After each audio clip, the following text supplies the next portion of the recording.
Good evening and welcome to Wujiang. We are 2 hours west of Shanghai for IFSC Boulder World Cup final number 4 of 2019. I'm Charlie Bosco and enjoying this fabulous view of the bouldering wall, I'm very pleased to say, is Kyra Condi. Kyra, you've already competed in the qualifiers here. On the whole, the wall here in Wujiang quite steep. Yeah, it's a super steep wall. It's also just a wall that has never had a bouldering World Cup, at least recently, and so the competitors weren't familiar with the angles going into it. So it's been really interesting to both warm up for this and see what how they're gonna use the wall. Yeah, we've got the regulation 6 men and 6 women competing this evening. 3 people making their World Cup final debuts, and one of them really impressed you earlier on, Mori. Yeah, I looked amazing in the semifinals. She, as somebody sitting next to me mentioned, just climbed one of them, which was one of the harder crimp boulders, at just a constant pace. No move looked harder than any other move. It was really cool. And over on the other side, we've got climbing's first Olympic gold medalist, Keita Dohe, won the Youth Olympics in Buenos Aires last year. Yes, so he's a favorite of some of the American boys I know. They all take his finishing move. Whenever he finishes a boulder, he tends to lean back, which we hopefully will see today. And a lot of the American guys, all like it.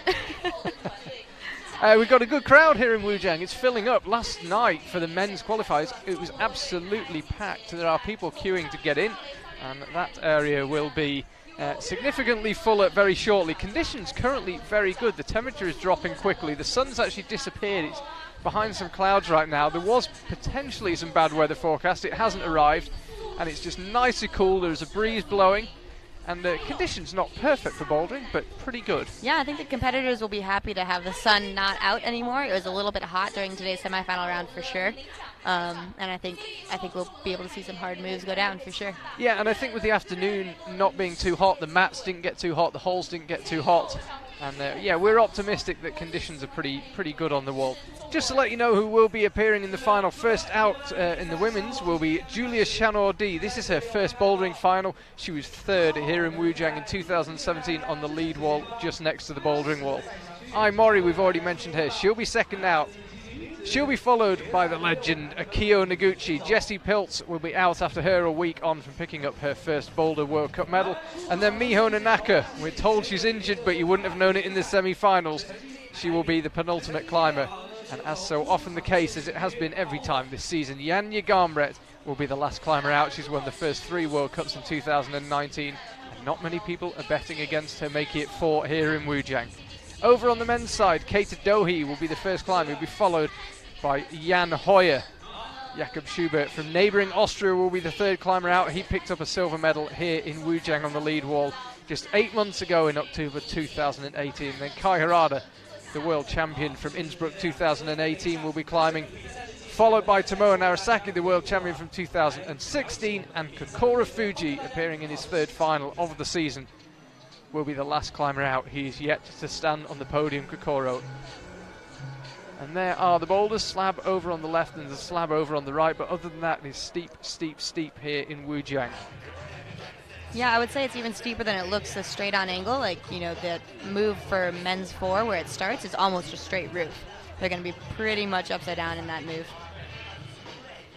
Yeah, we're currently looking at women's 1, men's 3 over on the left, men's 4, and this one of the huge volumes of this could present one of the most interesting moments of the final. That's on men's 4, right at the end. We will have the women followed by the men this evening, as ever in this season and last. We are splitting the finals. Women's 3 over on the right there, one of the most aesthetic boulders we've seen here on the dual texture holds. Women's 2 in the middle of the screen on the yellow holds. We're told that's one of the harder boulders. Not much to read there, but you need a lot of power to get it done. And it definitely looks like the most physical boulder that the women will have tonight. Yeah, we're told. I asked one of the route setters, any secret? He said, no secret. Biceps and core. Yeah, and you can tell it's just, kind of slopey holds on a steep wall, so it'll be a lot of body tension, and that type of climb you can't really do too fast. Otherwise, you might just if you do one movement too fast, you'll just be off the wall. So. And paint the picture backstage. You've been in 2 World Cup finals. What is isolation like now? Are people jumping up and down? Is the adrenaline pulsing, or are people generally pretty calm? People are usually pretty calm. It's pretty exciting back there for sure. I think it's hard too when you're warming up back there, especially the girls since they're going first. they're going to do their entire warm-up before even seeing the boulders. Whereas the men will haven't probably even started warming up yet, but they're already in isolation. They have to wait for the entire women's final to go through before they will go again. So they'll probably start warming up when the women are on their first boulder. But they'll get to look at the boulders, see what the moves are, and then specifically warm up for that, which is actually a lot nicer. So on balance, I mean, are you alone in preferring to be in the second final? Is that what most people feel? I don't know. I haven't actually talked to competitors about that. Personally, I like to make up boulders that look like the moves that I'm going to be getting in the round. So, if I see that we have like a double clutch dyno where we have to go to a hold and then go to another one, I might make something up like that exactly in ISO. Or if there's bad feet, rockovers, things like that, I'm going to try and replicate that. And so sometimes it's really nice to have that. And it's a brand new venue here in Wujiang, or certainly the bouldering part of it is. What is the isolation like in the warm-up wall? The isolation in the back, actually, the biggest challenge, it's a really open space, lots of holds. The biggest challenge is that the wall isn't that steep, and this is a really steep wall, as you pointed out, and so to warm up for that, it's really difficult on a wall that is not as steep. We're just a minute or so away, I believe, from the presentation of the athletes. As ever at the start of a bouldering World Cup final, the athletes are presented to the audience. They will attempt 4 boulders and they'll have 4 minutes each to attempt each one. If this is your first time watching the IFSC, the most important score is how many of the boulders they can top. If they're tied on that, it comes down to how many of the zone holds they get, and then it gets slightly more complicated. It comes down to attempts to top and attempts to zone, but hopefully, if the route setters have done an absolutely perfect job, we'll be separated just on number of tops. And we're about to get underway with the presentation here. That looks like Julia Chanaudy with I Mori behind. Julia Chanaudy, experienced in league competitions and looking increasingly strong in bouldering, getting ready to go. Do you like the presentation, or would you rather just get on with it? I always feel slightly sorry for some of the athletes who clearly just want to be in the zone and they have to stand in front of the audience. Yeah, I think the presentation is actually pretty cool. It's starting off the final, and it's that first moment of like, okay, I'm here, I'm going to be climbing. Like it's pretty exciting, especially during your first final. So I bet this is a pretty cool moment for Julia and also I. You saw there Julia Chanaudy looking pretty relaxed.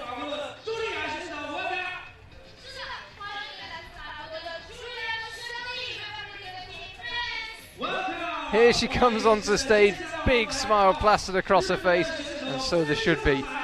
Now a World Cup finalist in 2 disciplines. Can she hit a podium in 2 disciplines?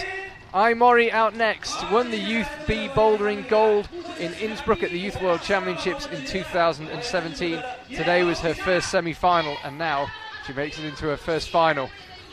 Akio Noguchi, no stranger to this level of competition, 21 Boulder World Cup wins.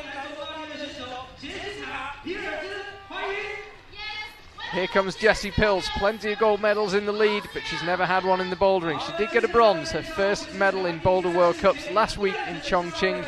Can she pick up another, maybe a different colour this week here in Wujiang? Here comes Miho Nanaka. She had an old injury that was troubling her last autumn on her right shoulder. She has a new injury on her left shoulder, but if it was slowing her down, I dread to see her at full strength. She looked great in the semi-finals, surpassed only by this woman, Janja Garnbret.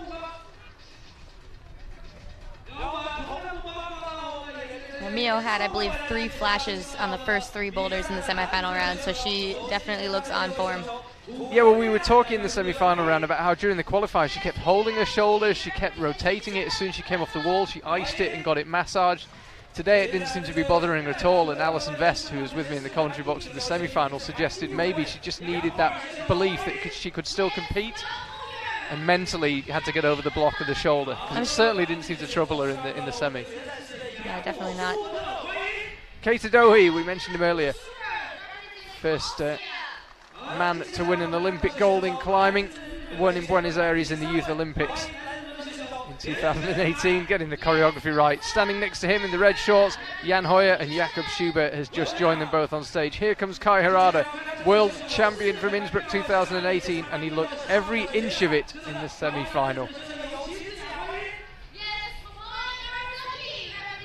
Here comes Tomoe Narasaki, won the World Championship in 2016. Last World Cup win came in Moscow last year. Another one of the 7 Japanese climbers we'll be seeing in this final. And here is the 7th of 7, Kokoro Fuji. 3rd final of the season for him, but he hasn't yet picked up a medal. There are 6 finalists, 3 Japanese men, 4 Japanese women. They all look pretty relaxed about it. So they now get 2 minutes to look at each boulder. They can look en masse and they can touch the start holds. They're not allowed to touch any other holds. Potentially slightly confusing start on men's 1. You can see there's a volume just above the starting volume. They're allowed to touch it perhaps with their fingertips or just a knuckle, but if they're considered to be using it, it's an illegal start. So if they just put a hand jam, for example, between the starting volume and the one above it, that would be an illegal start. Yeah, exactly. You're not allowed to use the hold, but if you're touching it, so if you can see Jakob's left hand, his fingertips are probably touching that top volume, but he's not using it in that sense, so that is allowed. Over on women's 1, the luminous yellow holds, primarily big triangular volumes. This one, although we're mainly seeing the volumes, it's mainly a series of very small crimps. I think if you've got the requisite strength, we'd expect to see a few tops from this one. Yeah, I would say the beginning of this climb seems like it will climb like a slab. You'll be pressing, you'll be kind of pushing into holds, but then the ending is actually a coordination move to a crimp, so you'll see some finger strength, you'll see some of that coordination being tested. Yeah, there's a bit of hand swapping earlier on the first crimps, the first 2 pink crimps on the left. Here on men's 1, it looks like you jump, but we're assured that the easiest way to do the first move, once you've got yourself on the start hold, is to go up dynamically but in control up to that next big volume and stop yourself before carrying on upwards and rightwards to the zone.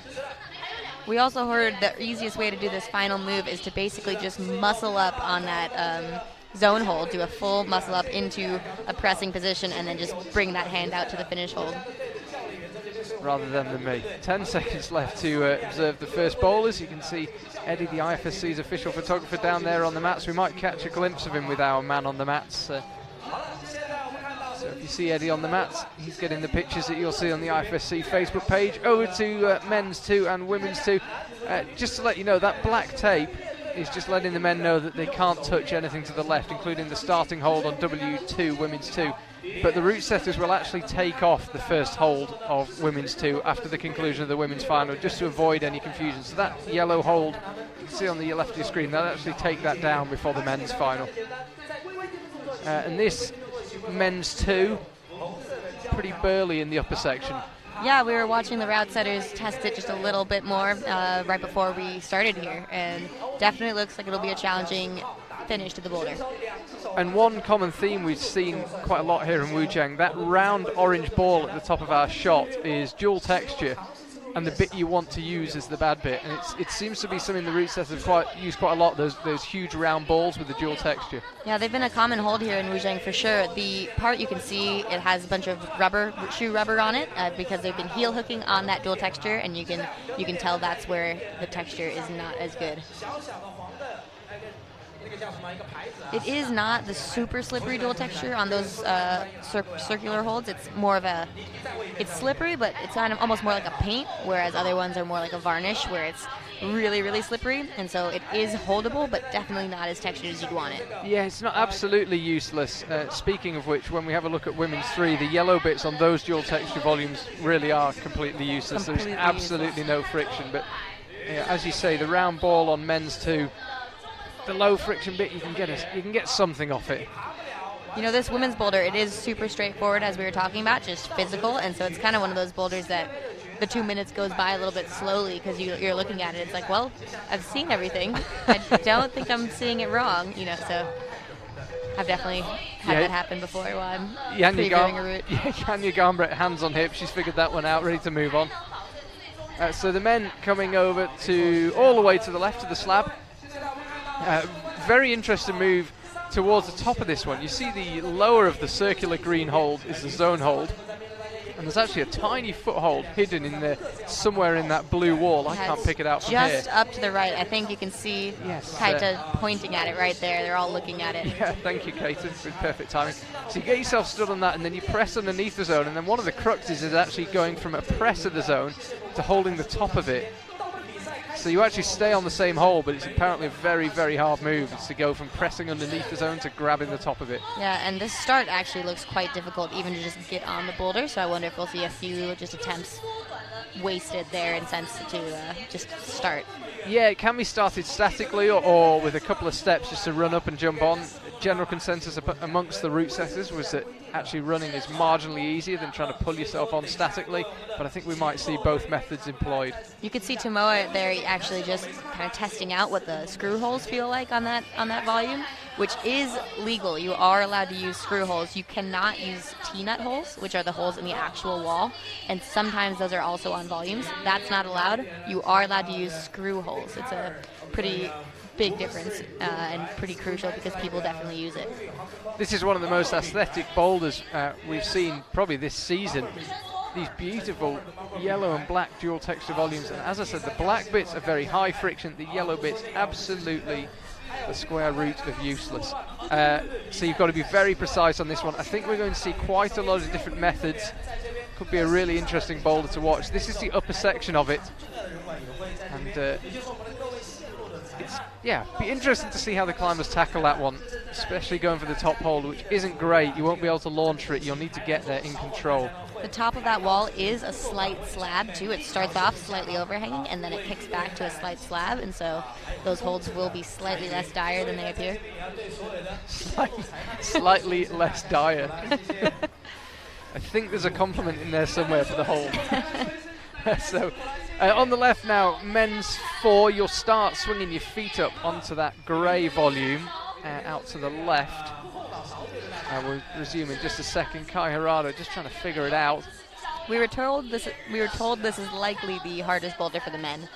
Definitely the most physical, pretty straightforward again, which I kind of like these straightforward, just really hard move boulders. I think they're really entertaining to watch. And this big pink sloper has just the thumb catch on the bottom, and it's on quite a steep angle, so you'll really have to squeeze that pretty much as hard as you can in order to do that last move. Yeah, it'll be interesting to see because the top hold is a massive hold. If anyone gets a good hand on that, they're probably not going to drop it, but getting stable on that huge pink volume, I think it's going to be the final challenge of the boulder. Over on women's 4, again, going through steep terrain, series of volumes, dynamic start as well, and a tricky finish. Not necessarily hard, but you won't be able to cut loose and just fire for it up to that big green triangle. There is a lip on that triangle volume at the top, the finish hold. It's probably about an inch deep or a couple centimeters deep. It's flat, but it is on that overhang, so it will be something you want to go slower to. Jesse Piltz just checking it out, and we are not going to get much closer to the action than that. That's where they're headed, the top of the wall. Compared to the wall in Shanghai, this wall here in Wujiang is slightly lower. It was a huge wall, pushing 5 meters, I'm told, in Chongqing. So that is time up. Okay. Yanya looks perfectly happy with what she's seen. She's won all the World Cups so far this season. I wonder if she even feels that pressure to, keep winning, or if she's just, calm right now. I think it'll be interesting to ask her that if she was to win here, which is a big if when you look at the caliber of people in the final with her. We've got Akio Noguchi, Miho Nanaka, Jessie Piltz, Julia Shanodi and Aimori climbing, you'd think, with the least pressure. But if she wins here, people are going to start talking about her winning every Boulder World Cup in the season, which has never been done. And maybe the pressure will increase for her. If there's any pressure now, you certainly wouldn't know it. We've seen a very relaxed Yanya the past few days. Yeah, she's relaxed as ever, and I really think these boulders will suit her. I don't know if there's ever boulders that don't suit her, but they look like a good round of boulders. I think they'll be challenging for all the girls, but definitely good for Yanya as well. So here's the start list for the men. 4 Japanese climbers. First one out will be Keita Delhui. He'll be followed by Jan Hoyer, and then Jakob Schubert, Kai Harada, Tomoa Narasaki, and Kokora Fuji.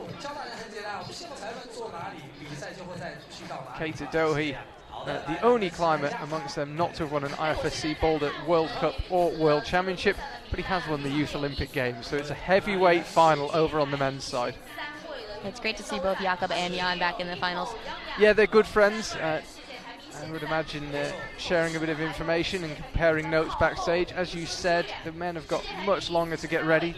They may just have started their warm-up when they came out for observation, but possibly not, and will probably be getting underway now. You know, the one thing that I noticed when I was in the finals last year was that the men definitely have a really fun time back in ISO. They're making up boulders, they're joking around, they're having fun.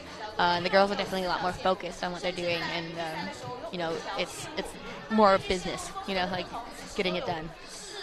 Here are the 6 women who will be competing. Julia Shanodi will be first out. She'll be followed out by Ai Mori, Akio Noguchi, Jessie Pilt, Miho Nanaka, and Yanya Garmbret.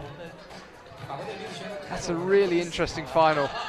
The last 4 climbers out we know all about. The first 2, very little pressure. First finals for them. Happy just to be here, I would imagine, especially judging by the huge smile on Julia Shanodi's face when she ran out earlier on.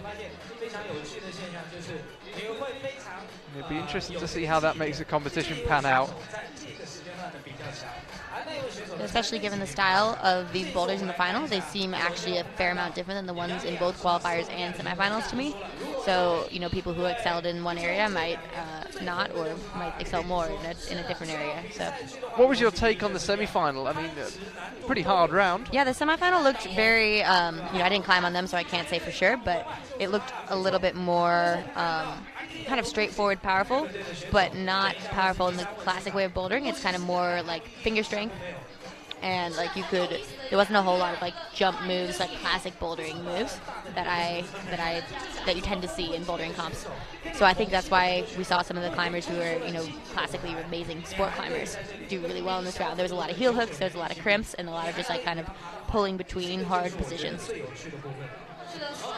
And thinking about the starting order, do you have a preference coming out first, coming out last? Happy just to be there? Now, coming out first is always nice because every hold that you get is a high point. So that's always a good feeling when every move you're doing is a new move, so it's pretty exciting. Though also if you come out last and you're the first person to do a move, that's also a really cool feeling. And so in an IFSC competition, I personally think it's nice to come out first just because of the caliber of the athletes. But so women's 1 awaiting the arrival of Julia Shanodi. She'll be climbing on the big luminous yellow volumes pretty much in the middle of the screen there. But the key is not so much the volumes, it's the tiny pink crimps which you might just about be able to make out on that shot as Roman, the Austrian coach, walks past. Got an athlete in both the men's and the women's final. Alex Kazanov walks past to spot the climber here. He won last year in Taiwan when you were in the final.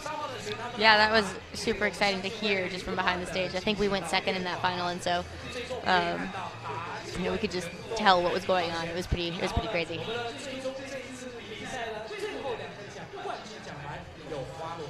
So Julia Shanodi will be climbing first. Ai Mori will be out immediately after her. Then Akio Noguchi, Jessie Peltz, Miho Nanaka, and Yanya Garmbret. I was actually doing some number crunching in the week off since Chongqing. And Yanya has won 22 World Cups, 14 in lead and 8 in Boulder. And she is chasing down Jane Kim, who has the record for the most IFSC Boulder World Cups, currently with 29, 28 in lead and 1 in Boulder. But Yanya already, by having won 8 bouldering World Cups, she's won more in her so-called second discipline. If we consider lead her first, purely on number of World Cup wins, she's won more World Cups in her second discipline. I use that term very loosely, than anyone else in IFSC history yet. No one else has ever won as many as 8 in their second discipline. Yeah, it's always crazy to me that, you know, as dominant as she seems in the bouldering field, she's almost even more dominant in lead. Which I don't know if we're going to see another athlete like that in, you know, quite a while. No, it's certainly interesting to watch. And Yeah, she's actually overtaken Akio Noguchi, or she did last week, in terms of total Boulder World Cup wins. Akio with 21, Yanya now with 22, so the same number as Anna Stur, and also the same number as Mina Markovic. So if she keeps up this rate, I wouldn't want to begin to speculate how many World Cups she might win. But you suspect Jane's record looks in her sights already. Also, Sandrine Levy, 22 World Cup wins.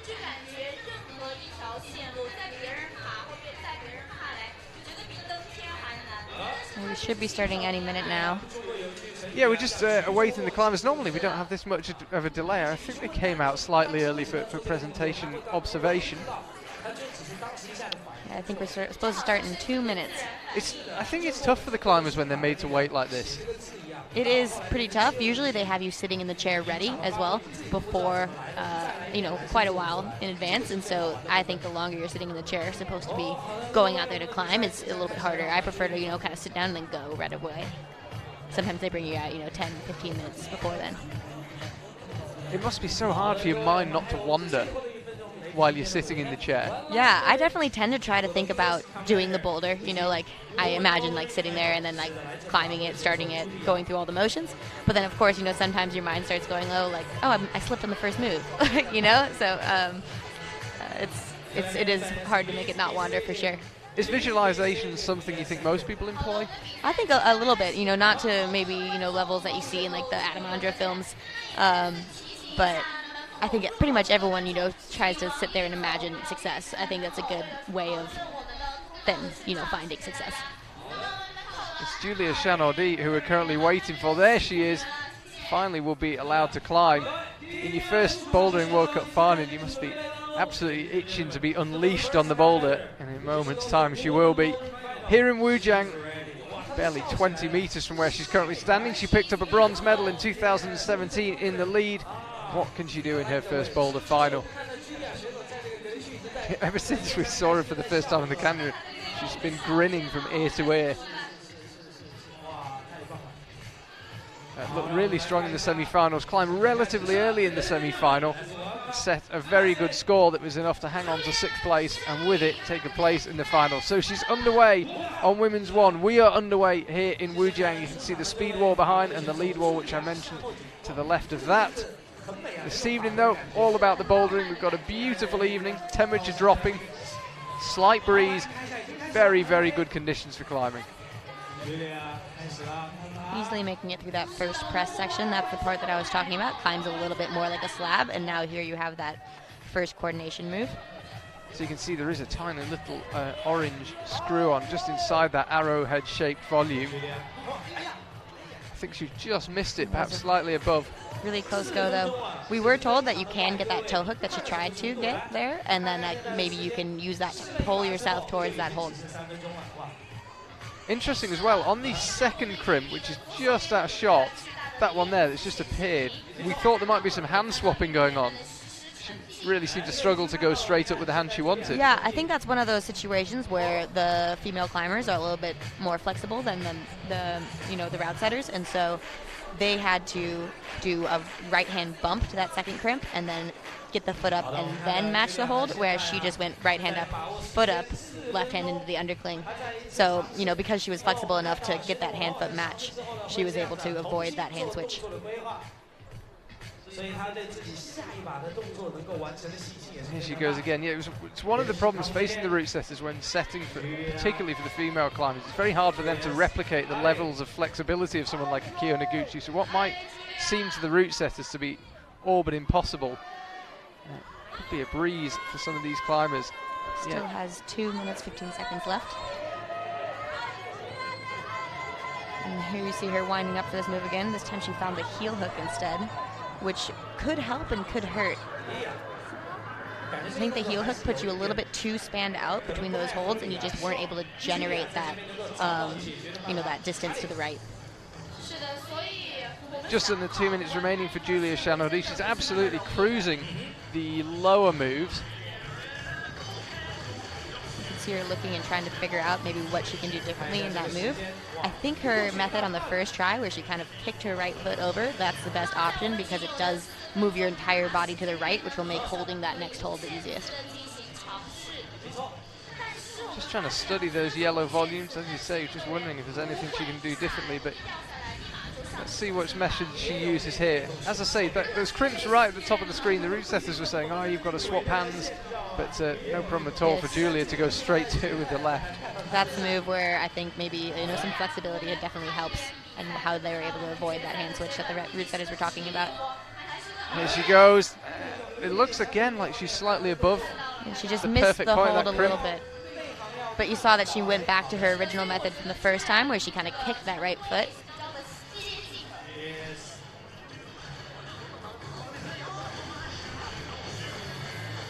So pulls on it again for attempt number 4. Swings the right foot out. That's the hand swap. Interestingly, she felt she needed it that time. So straight out to the zone. And she was close that time with 28 seconds to go. Will she have another attempt? I suspect she will. We were told the last move to the finish shouldn't be that hard, so if she does stick this move, she should have plenty of time to finish the boulder. Yeah, 10 seconds to go now. And she's close. Very close from Julia Shanodi, so safely secures the zone, but no top. Mori out next. For those of you just tuning in, if you are in Europe, it's probably quite a civilized time. Welcome, Charlie Bosco and Kyra Conley here. If you're in North America, possibly slightly less civilized. Good job for getting up early. Julia was just missing that hold just a tiny bit when she didn't stick it, and that one time that she did stick it a little bit, her body just came too far out from the wall, and she just kind of barn-doored off of there is what we call that. Your whole body just starts moving, and then you just lose the hand.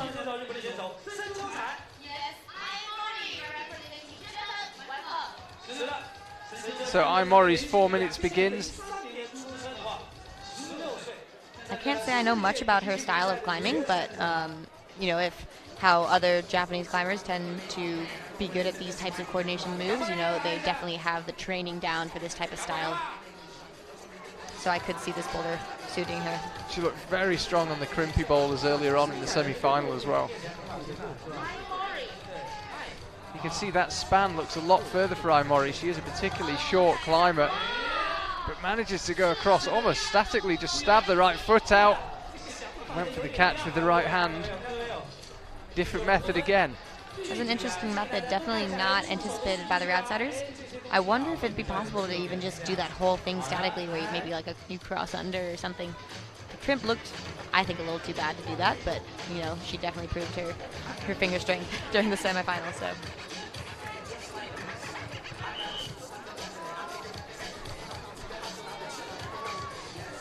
What will the method be this time? Yeah, it makes you realise how it looked good the first time. It makes you realise how tenuous it is. Yeah, she didn't really give herself much rest between her first and second try. Usually, I start when I'm pacing out my tries. I try to give myself a little bit more rest between my first and second. But then once I start running out of time, that's when I usually start tending to get back on the wall faster. 4 minutes goes by so quickly, though. It goes by quickly watching. It must fly by when you're on the wall. So she's definitely going for that method again. This time she hangs on to it. Yeah, slightest shift of the left foot cost her there. She might be getting stuck into that mindset that, that is a definitely harder method, I would say. It's the more physical and, hard method, but she's getting really close. And so I wonder if she's going to keep trying that method because she is getting close at it, or if she's going to switch it up.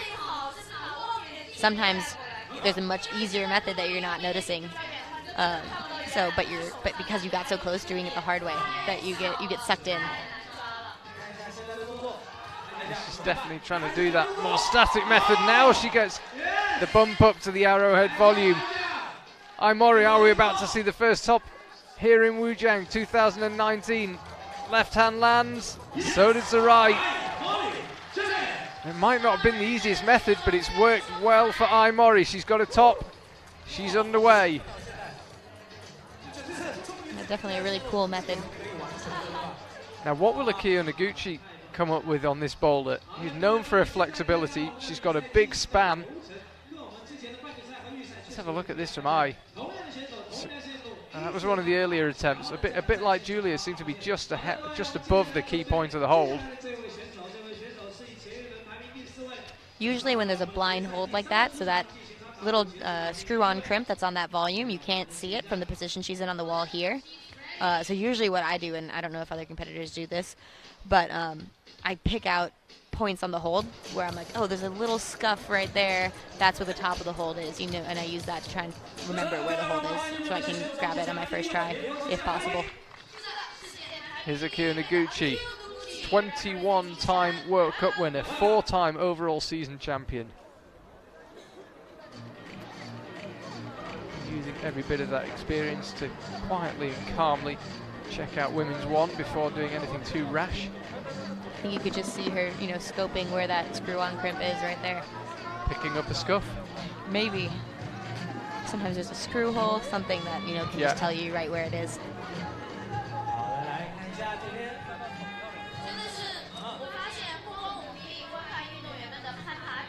You can see that getting the left foot up looks slightly trickier for Akio. It's got slightly longer levers than either of the climbers we've seen so far. She's looked very smooth apart from that. Is she going to reach through? She does. That's another method that's, I guess, possible. We were talking about it for Ai Mori, but then Akio just showed us how it's done. Flash for Akio Noguchi. Ideal start to the final for her here in Wujiang. So Jessie Pilz will be next out. There she is, bronze medalist in Chongqing a week ago.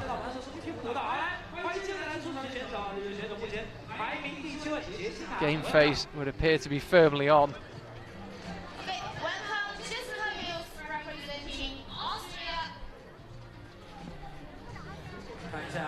4 minutes begin. She's just taking a couple of seconds to study the boulder, and now she gets underway. Well, we haven't seen the hand swapping low down from anyone, and I don't think we're going. I might see it from Jessie. So that's more what the route setters had in mind. No problems up to the zone. It does seem like the easier method, even though you do have to switch hands. See Jessie eyeing up the coordination move right now. I saw Akio reach underneath with her left hand. I don't think Jessie's thinking along those lines. I think if you do this the coordination way, you want to get your left foot actually to that bottom triangle volume on the right, because then your body position is more to the right in general, and you don't have as far to travel once you grab that crimp. If your body's really far to the left and your right hand hits that crimp, you have to hold this like a pretty far distance before your foot gets back on, whereas if your body's, you know, kind of straight under that zone and other hold, you don't have nearly as far as a distance to go, and it's a little easier to hold that swing. So Jessie pulls on again. She's got 2 minutes 35 remaining. Again, takes a hand swap. As you said, it does look marginally easier, albeit adds a little bit of extra work. Definitely think she's going to try and do it the coordination method again. She wasn't far off. So she's going for the cross-through method, which, like where she's crossing her left foot to that middle volume, which I don't think is what they had anticipated. And I think we'll probably see her try something different on this next try, just because both of those tries weren't as close as she probably hoped they would be. Just talk us through why swinging the left foot would not be as easy as another method. So when you can see when she gets into this position where she has the zone hold, her whole like lower half of her body is kind of to the left, whereas if she switches her feet where her right foot is, then her body's further to the right already, and you're in a good position over those holds. And you're able to get those feet over to that other good foothold faster. Brushes come on and do their thing 1 minute 30 elapsed. Akio Noguchi, excuse me, already flashed the boulder. Aimori topped it. Yeah, you saw Jessie try something slightly different that try. She let go of the left hand, probably because she was feeling so spanned out between that foot, the hand, the other foot, and she's kind of starfished. So I wonder if this time again we'll see something different. Though that was her closest try, so that might be the method she keeps trying. 1 minute 5 now left for Jessie. Going without the zone this time, and it works perfectly. Held the swing well, now matched on the penultimate volume, gets the left foot in place. Chooses actually to use a heel hook just to make the top even more secure. Top for Jessie, took a few more attempts, but she got it done in the end. Miho Nanaka next out, we just caught a glimpse of her. So this was the successful one. She didn't use the zone at all for the jump. And you can just see how far her body had to travel while she was on that hold, which if she was any, less strong than she is, that maybe could have been the difference. But, she's got all that. She has so much finger strength and a lot of body tension, so it wasn't a problem once she figured it out. It was her 4th attempt, that for Jessie, same as Aimori.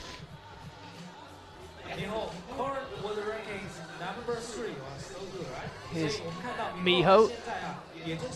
4 minutes begins for her. As I say, the old injury that she was having problems with back in the autumn, you might remember, missed a couple of events. That was the right shoulder, and it's the left one that she aggravated earlier on this year. Both seem to be causing her a bit of trouble in qualifiers, and neither seem to be troubling her in the semi-final. She is absolutely at this competition to win it. She looked so strong earlier on today.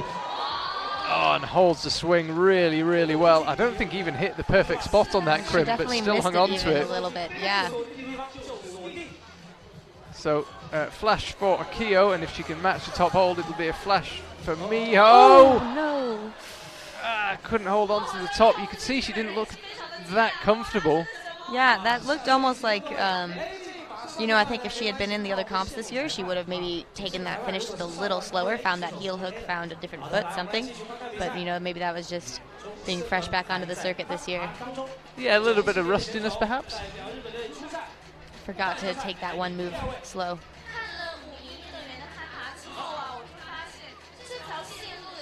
So, taking a pretty decent rest, Miho, before her next attempt. She knows she can do the jump, and if she's ever so slightly more accurate on the crimp, I think the jump will feel slightly easier. Yeah, heartbreaking finish there on that first one.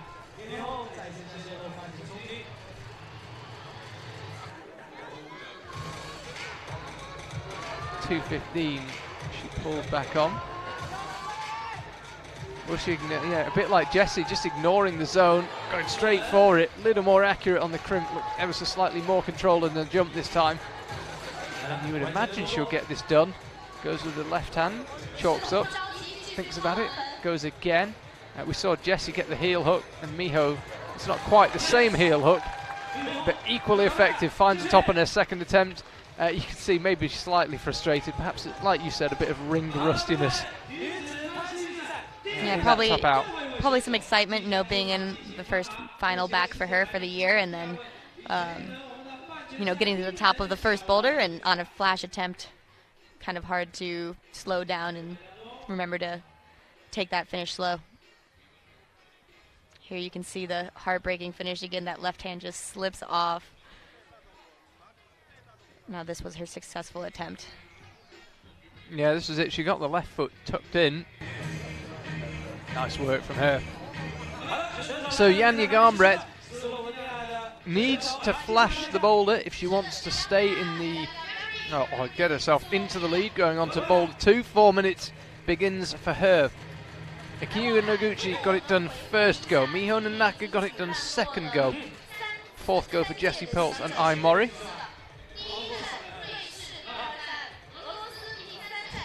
No problem for Janja, levers herself up. She hasn't made many mistakes since the start of this season. Makes one there. And there what I think she did wrong was just, she led with the hand just a little bit too much, so she hit the hand and then the foot was just a little too slow to follow. And so you could see that she was already kind of coming off that hand when the foot hit. Is that a question of just timing? It was a little bit timing, I think, yeah. So a rare mistake from Yanya, and already she will go on to Boulder 2, regardless of what happens here, ever so slightly behind Akio Noguchi. Akio being the only climber so far to have got it first go. Akio did it with the static method that we saw kind of eye Mori hint at. That just worked really well for her and easily sticks it this time. Yeah, no problem on the jump right this time for Yanya. Goes to the top. I think a bit like Jessie and Miho, just needs that heel hook to make things secure. Let's see her reaction. Doesn't look too frustrated at the failure on the first attempt, and finds a top. So women's one already been and gone. And there we can see it, Akio Noguchi leading the way, a flash for her. Work to do for Julia Chanaudy, needs to find a top to get back on level terms. She'll be the first climber out onto women's 2. Women's 2, we're told, probably the hardest boulder, pretty straight up, pretty physical. Not much to read, we don't think. We're not expecting to see a huge difference in the methods used by climbers. Here comes Julia, 4 minutes, that begins again for her. Yeah, this is my favorite looking boulder personally. I'm a fan of the ones that are straightforward and hard because I think it's a style of climbing we don't see a whole lot in the World Cups, and it's definitely something that deserves to be tested as well. So the 4 bits of red tape, 3 are on that lower volume, that one there, which means she's got to put 3 limbs on that and 1 on the one with 1 bit of red tape. That holds actually a little better than it looks, the right hand. Kind of in-cuts in a little bit. And we thought maybe climbers might match that one that she had her right hand on. Doesn't appear that you need to. She opted not to. You can see Julia having to work hard. The first move perhaps not the hardest so far, but this is a tough move up with the right hand to that banana-shaped hold. You can see her trying to get a little knee scum with her left leg against that second hold in the blue section of the wall there. Just explain what you mean by knee scum. So if you watched her left leg, it was just kind of trying to get a little bit of friction against that hold. Just enough to try and keep your body in. She might try to do it again just because the hold's not in the right spot to get like a heel hook or a toe hook. You might see some other climbers do that, but it's kind of puts way too much weight on that bad sloper. That's the zone hold that you can see just in the bottom left of the screen. And so during that, she's trying to get just a little bit more friction on the wall pretty much.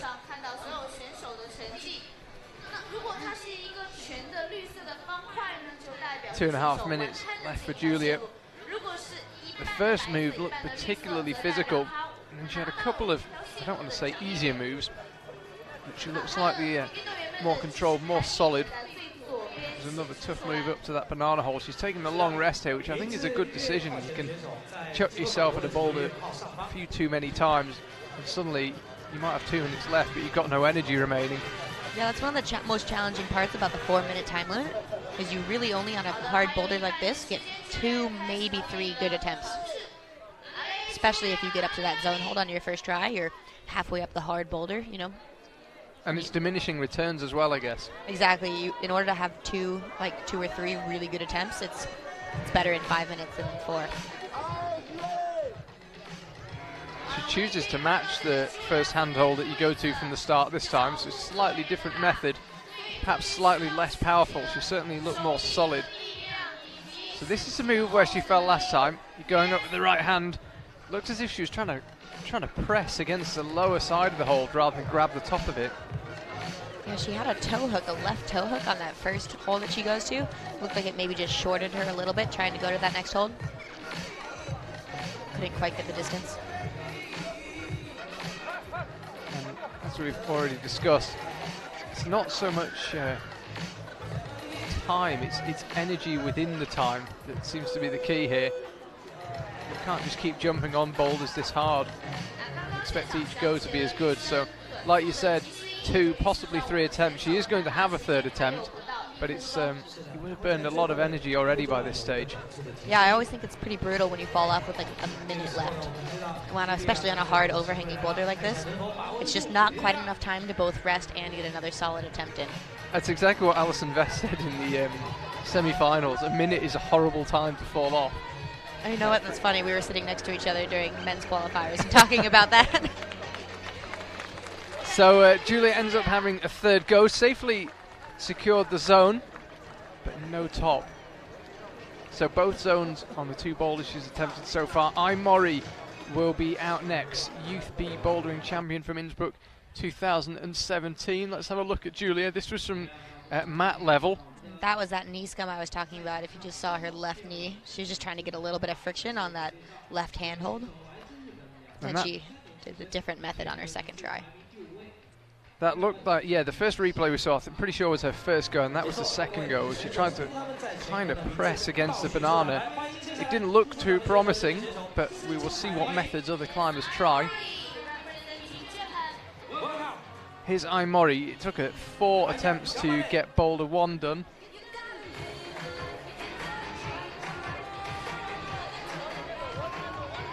Four minutes begins again for her.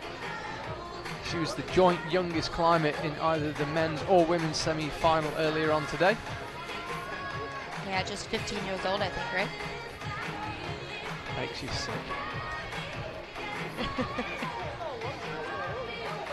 Hey, you know, she's over 10 years younger than Akio Noguchi.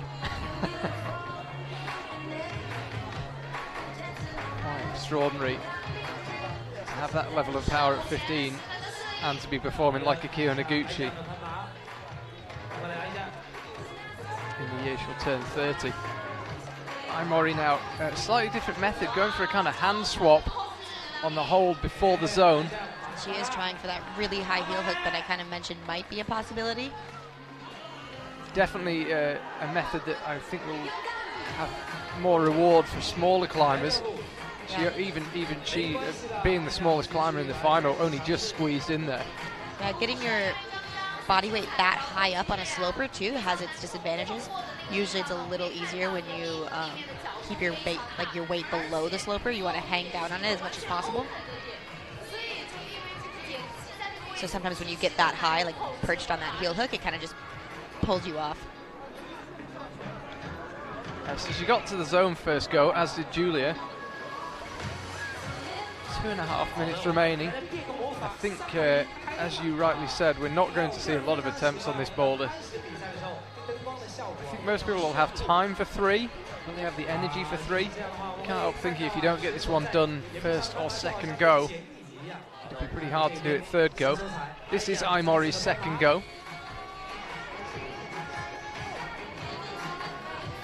Flashed the zone on both the boulders so far and topped the first boulder 4th attempt. You know, that's also something the setters keep in mind. Like, this boulder wouldn't have been the 4th boulder in the round because by that time you're really powered down, really tired, and if they want to show on this boulder, like, they need to put it early in the round, which is what they did. Yeah, bearing in mind, of course, these competitors had 4 very, very tough boulders earlier on today. It was a reasonably tough qualifying round for the women. Yeah, there was not many tops in any of the rounds this weekend. Mori got 4 tops and 5 zones in qualification. She followed that up with 2 tops and 4 zones in the semi-final, which we had earlier on today. She's had 2 attempts. 10 remaining. If she was to slip earlier on this attempt, she'd have time for another, but I think if she gives this a really good burn, almost certainly be her last attempt. It'll definitely be her last good attempt. There's probably going to be enough time if she does not finish this time to have probably another attempt as well. But it's in kind of that brutal zone like I was talking about, you know, where you have just enough time to get back on the wall, but probably not the energy because you won't be able to rest. Slaps up with the right hand onto that banana-shaped hole, and I'm just watching it. No thought, clearly, of grabbing her score sheet and heading backstage. You know, it's interesting on this climb that the zone is where it is because it seems relatively easy to get there from the bottom. And I think that top section is going to be hard as well, getting from that next hold all the way to the finish. So I would think maybe that the zone hold would actually be that next hold, not the one that it is. But maybe some of the top climbers will prove me wrong. Well, with 6 seconds to go, she's going to get timed out, sadly. So 4 attempts from Aimori. No problem up to the zone.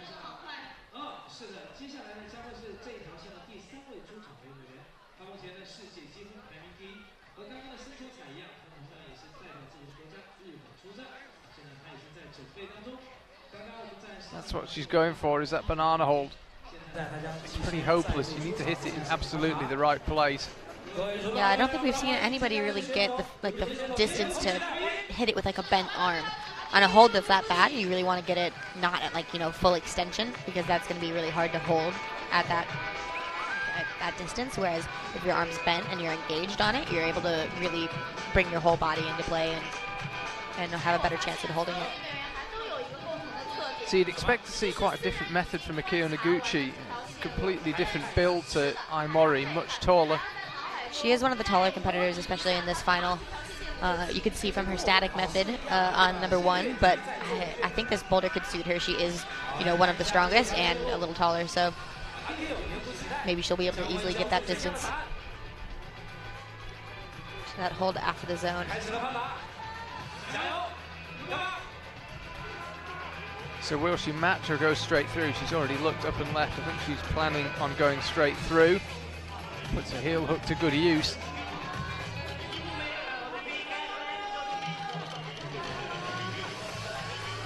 Now safely up to the zone, so she secured that first go. Oh, and looks so solid on the move that stopped Aimori and Julia Chanordi.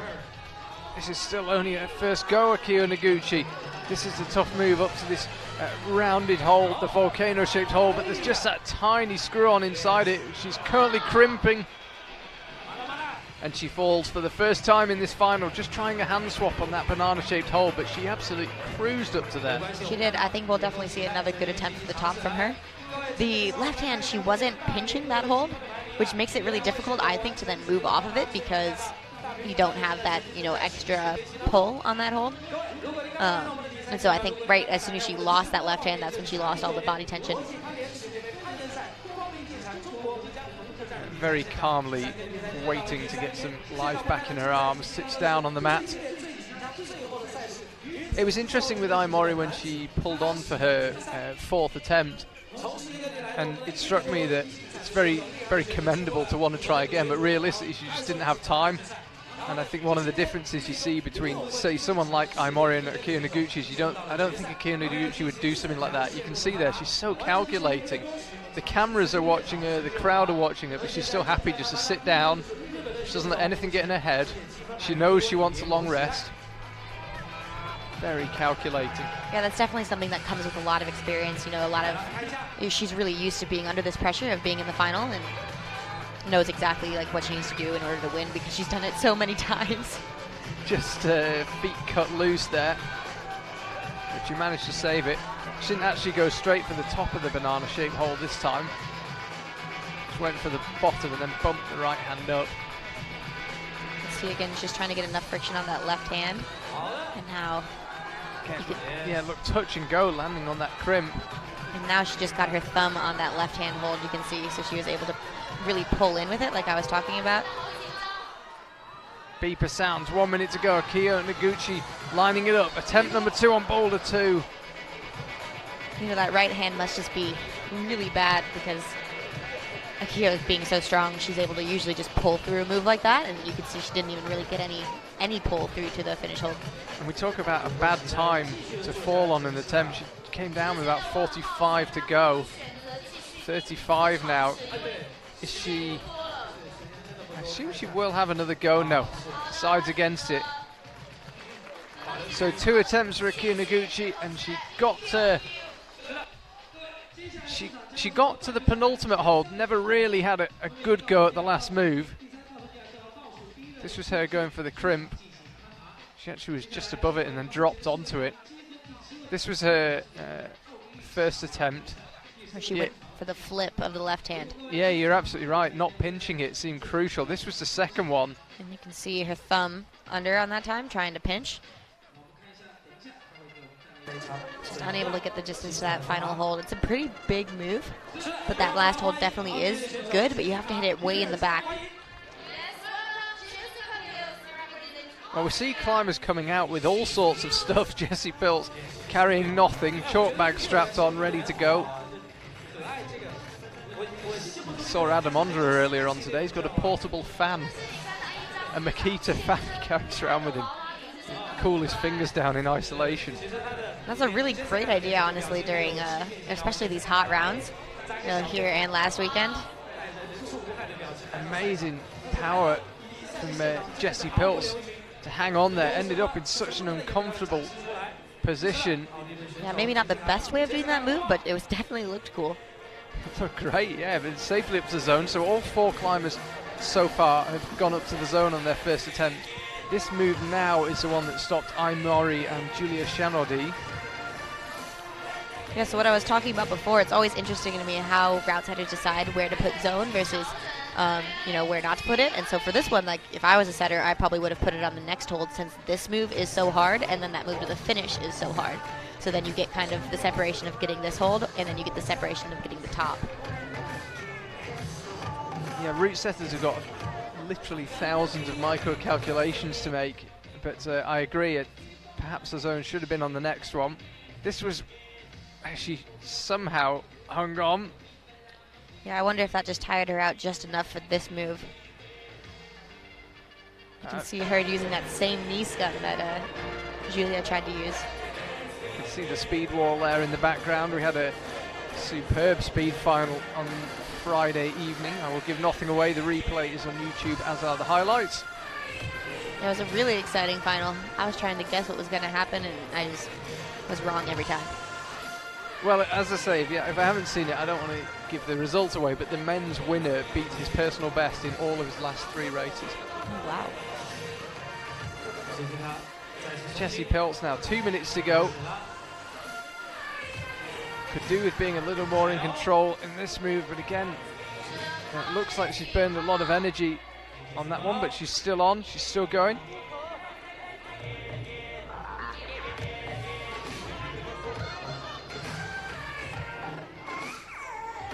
See just how bad that zone hold is. It's just one of those holds you can't get comfortable on. No matter what you do, you move your hands around looking for the sweet spot. You just can't find that comfortable position. You can see her just fully battling the sloper, and you can really tell how bad that hold is. Yeah, she was actually toe hooking the first hold you go to off the starting hold. Now we saw Julia do that same thing, but I think that's not the way, because it just shorts you for that next move. You need to be able to get that distance that the toe on top of that hold provides you, but with the toe underneath it, you just can't quite get to the good part of the next hold. Buzzer sounds, 1 minute to go. As yet untopped this boulder, number 2. Yeah, we saw Kyo fall going for the finish, but still no tops yet. Jessie, 43 seconds remaining as she left the ground. This realistically is going to be the last good go. And she seems to like that powerful method of doing it. She was really accurate that time.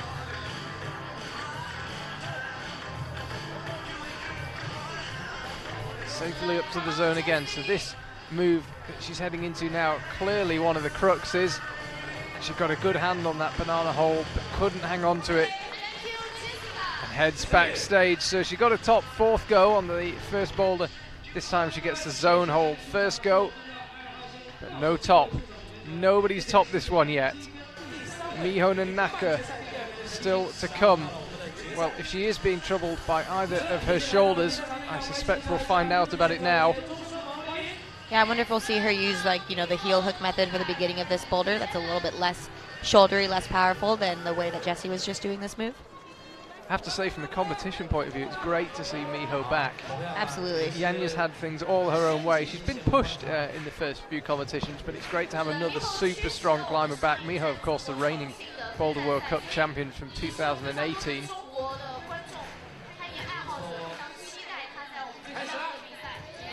And looking smooth so far. Miho easily did that shoulder move, and that was to the injured shoulder. So I think we can safely say Miho Nanaka is, if not 100%, she's certainly 99.99% fit. She looks really, really powerful. She's trying this heel hook method that we saw I try, which definitely makes this move, I think, harder. You could see her just struggling to keep the friction on that sloper, and I think that's just because your like center of mass just gets a little bit too high, and then it just makes it really difficult to keep holding on to that sloper. Yeah, I'll be interested to see if she tries that one again. It looked reasonably comfortable for staying on the zone, but maybe not for moving off it. 2:45 left.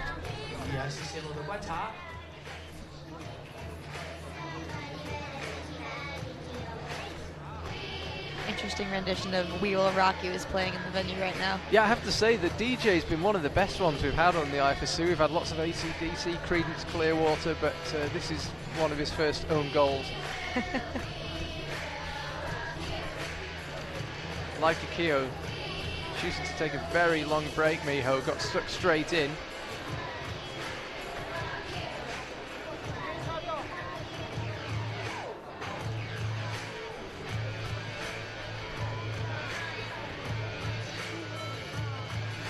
Yeah, we'll probably see her maybe even run down the clock to minute 30, just give it one more good shot.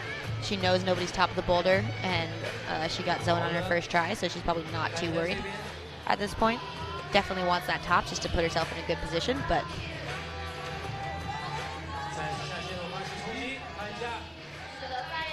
so here she goes again, heading up towards the zone. Just haven't got long enough to really figure out these moves. It's a really steep section of wall there. Now she's in range, so she's safely up to the zone. Like you said, I'd actually be surprised if she tries the left heel hook method again. Just about gets the left foot free, and went up with the right hand. Asked for the brushes again. She seems to be right in the middle of that banana hold, which is the fattest bit and I guess the hardest bit to pinch. Yeah, I think that's she probably went for that section just because it was a little harder to get the distance all the way to the top, where it is a little better.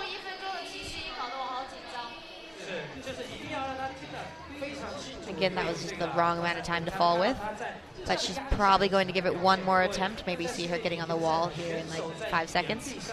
Yeah, I think if you're getting towards 30 seconds, you're really going to be pushed for time. Sets off with the 33 remaining. Usually when I'm getting on the wall for my last try, I tend to give myself just enough time where if I slip off the beginning, I'd be able to have enough time to still finish. That's kind of my strategy. But then also, you tend not to slip off the finish, or slip off the beginning. So, yeah, I think Miho's cut things a bit finer this time. 10 seconds to go, and she just can't find a way. So the boulder, as yet untopped. Everybody has got to the zone on their first attempt, but nobody has got to the top.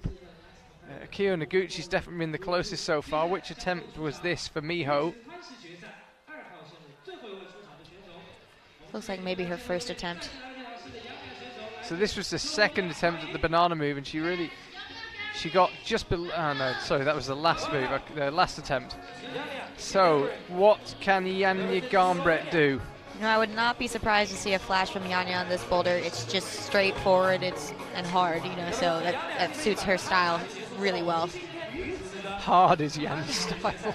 You know, and there's no moves that are really low percentage, you know, so, you know, sometimes that just forces a couple falls, but this one is just hard. Foot slips from Yanya. What will she do? Chooses to put the right toe up, and now we'll head up to the zone with the right hand followed by the left. So this is a move that stopped everyone apart from Akio Noguchi. Yanya straight through it. You can see her pinching the upper left side of that banana hold. Okay, she's into the penultimate hold. The top beckons. Yanya Garnbrett, boulder 2, flash for her. She becomes the first climber in this final with 2 tops.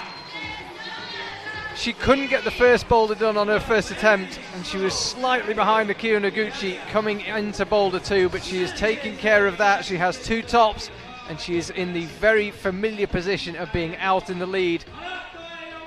Just after this, there was a slight slip, but looked in cruise control from there on out. Almost whiffed that finish by just kind of punching the hold with her right hand, but it made no difference for her. So it has to be said, the whole season, but especially here in Wujiang, she has just looked a cut above everyone, topped everything in the qualifiers, which no one else could do. She's been absolutely crushing it all weekend, and there we can see it. 2 tops on 2 boulders, including a flash of number 2, which nobody else could top. So, women's boulder 3 now. Probably the most aesthetic boulder we've seen all weekend. It's over on the right-hand side of the wall. Yeah, just full of dual text, like black and yellow volumes. Holds that I've never seen before, actually, so they must be new to all the competitors as well, I would assume. Don't have a great view of it from this angle, but we'll see it here in a moment. Yeah, it's yellow and black. The black is the high friction and the yellow is the 0 friction. It's tucked off to the right. It starts off on a slab, then you just a slightly overhanging section, and then backs off again to a slab. We're not really sure how this one will climb. The route setters seem to have a couple of different methods in mind. Balancy, technical, could be quite powerful, low down. Yeah, the way that they explained it to us didn't look to me like the obvious way of doing it. So I think we might see a couple different methods, but the route setters are pretty good at their job, so I wonder if what they did is forced.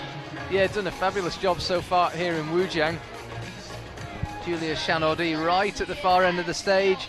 She'll run all the way over to the right-hand side of the wall. They exit to the opposite side because they don't want you going back towards where the competitors are. So you sit by yourself if you're the first person out, back on the right side of the wall, and then the next competitor will come, and then you can talk about the boulder. And then the next competitor comes, and then once everybody's there, they move you to the other side, and you start again.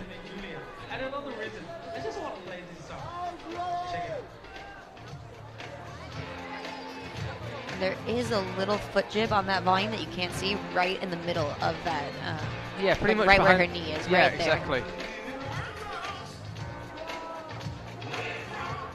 So theoretically, you go out with the left hand and pinch, and then you turn it into a press.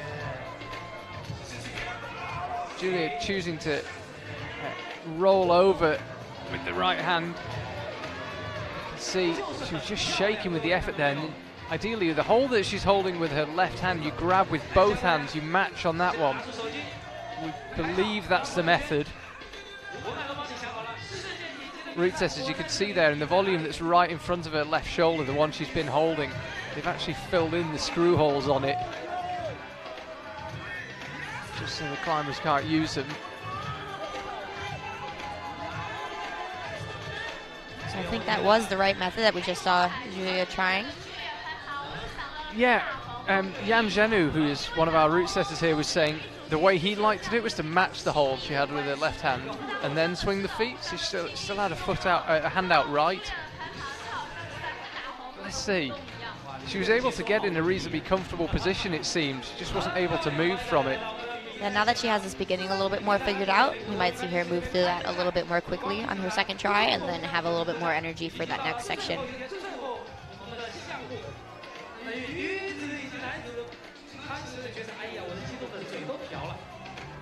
Couple of minutes left. Still only had one attempt. It's just you're on this boulder a long time. There we go, underway. Remember, this year at the IFSC, you need to achieve a stable position on the start hold. It's no good just tapping the start hold. You have to achieve a stable position. Julia Chanaudy has done just that and is on her way. Again, chooses to put both hands on that first volume. This looks a slightly better way of doing it. So that one she's got her left hand on. If you can, we think, matching that should be the way to do it. This time she manages to slap the feet out. You can see the zone hold beckoning. It's that whole big volume. Julia, really wrestling with these volumes. She really wants to get that zone. You can see her eyeing it. But what we were told is it's actually easier to go to the right hand hold first. But this seems like it's going to work. Well, will it though? Because you've got to... It'd be interesting to see if I suspect the judges might not give her that zone. No, I wouldn't give that a zone either. That you have to use the hold or control it, and in that case, she just kind of held it as she was slipping. Her hand was moving the entire time, so I would say that was probably not control of the zone. Really interesting, as you said though, it seemed fixated on the left, perhaps thinking about her score and getting the zone, whilst maybe ignoring what would have been an easier method and going to the right hand of those volumes.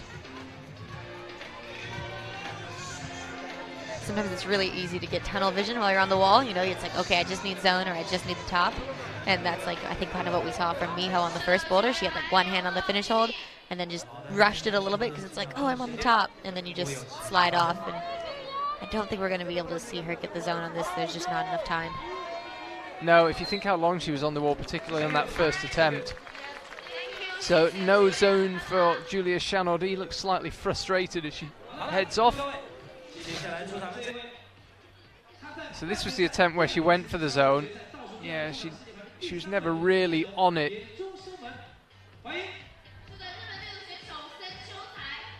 This is the lower section. I think that was the final attempt. Here comes Aimori. She's been climbing really well so far in this final. Yeah, in her very first final on the same day as her first semi-final earlier on in the Boulder World Cup.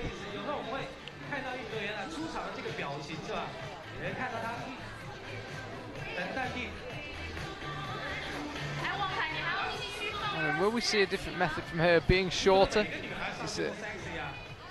She's going for the pinch of that volume.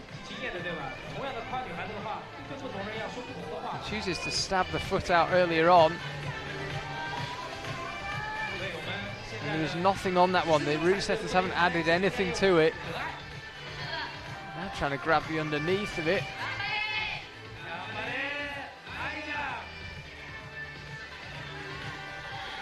You can see her just struggling to figure out how to do this next section. She is really low down just because she is a little shorter. That hold she's going for, I actually just, we've got a slightly better angle than we're seeing on the camera from here in the commentary box. It's positive, but there's only really space for one good hand on it. On the trapezoid volumes? Yeah, on the right hand one. On the right that she had her left hand on. It looks, from the angle we were looking at it, you think, well, why didn't she just match on it? But actually, there's only really space for one good hand. Yeah, for sure. It's and this right hand hold that she's on right now too. It's flared out, so it's actually not a very good pinch either. It's like pretty slopey on both sides. Yeah, neither of the feet are great either. So you're kind of adding up 4 not very good holds. Definitely. And it's just about enough to keep you on the wall. The texture on these volumes also is a little different than other texture on other volumes too. It's just, you know, it kind of varies from volume to volume, and this one is different than other ones I've touched, so I'm sure that's just different as well. So off she goes again. Half her time still remaining. She's not been spending as long on each attempt as Julia Chanaudy. But as yet, she hasn't got quite as far as Julia. Pinching the top of the volume with the right hand. Yeah, as soon as that right foot cuts loose, the momentum's just taking her off the wall.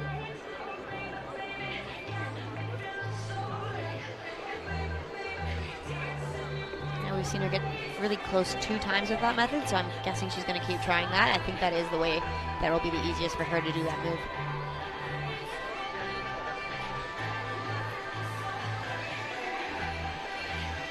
Creeps around with the left hand. She's back on top of that volume.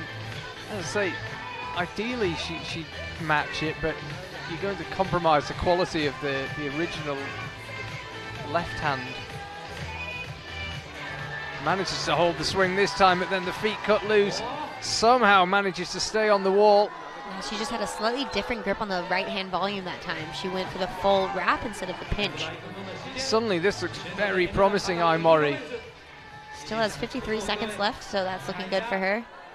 And that will be the zone. She definitely got the zone there.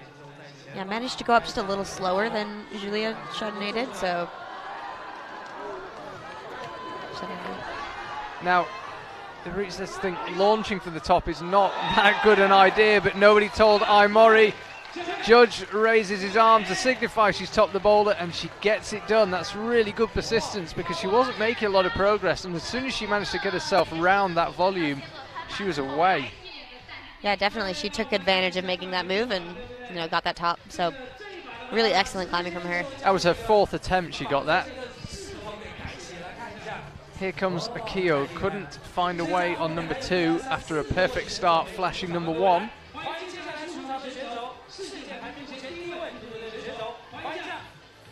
Calmly walking across. Again, you can see Akio's experience. She knows they'll wait for her. She doesn't need to run.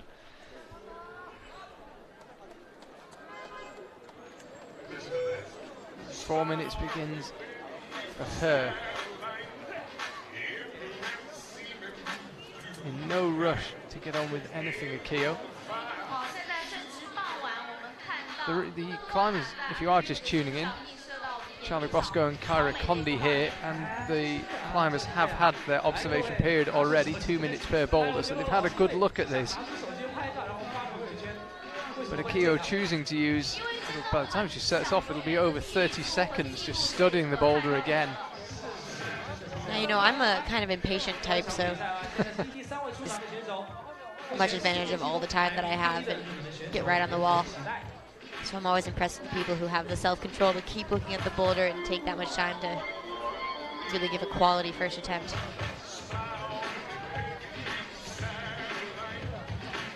Creeps through the right hand, no problem up with the left. Didn't use the same pushing method that we saw the first 2 climbers use. No, and she hasn't pinched the top of that right hand volume either.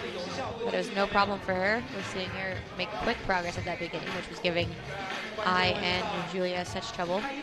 So zone now for Kyo Noguchi. She'll pop out, grab the right hand. And what will she do with the feet? She definitely can't go from there. She'll have to do something with them, get them a little bit higher. And this looks very promising. Those feet are a little more tenuous than they look, but there's nothing wrong with the top hold for Akio. Flash for her. Well, it would seem she either does the boulders first go or doesn't manage them at all in this final. That's 2 flashes on 3 boulders for her. She's got all 3 zones, 2 flashes out of 3. Once the right hand landed, she wasn't letting go, that's for sure. You could see her excitement there, just in her body language.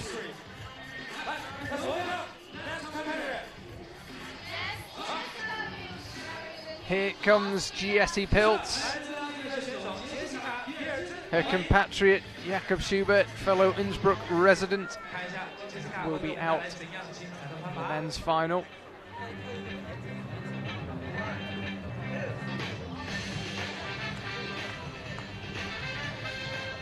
Giesse underway much quicker than Akio. She slips on the first move, frustrating use of an attempt. Especially in these finals now with how strong everybody is, it can easily come down to attempts like that. We saw that with Tomoa last weekend in Chongqing. He just had one attempt where they called him off for a false start, and then he lost by 1 attempt to top. So yeah, would have won him the competition. Yeah, when I say lost, he came in 2nd place. But yeah, it wasn't disastrous, but cost him the win, for yeah, sure. it did cost him the win, and we've seen it a lot, particularly in the men's qualifiers this year.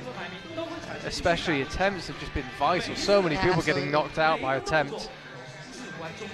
Yeah, or knocked out of points even. Giesse got the move out to the left sorted now. She did the full cut method, which is what we were told the route setters anticipated. She didn't flip the volume at all, the right hand volume. No, absolutely bearing down on those holds, eyeing up the zone. Interestingly, everyone has gone left first.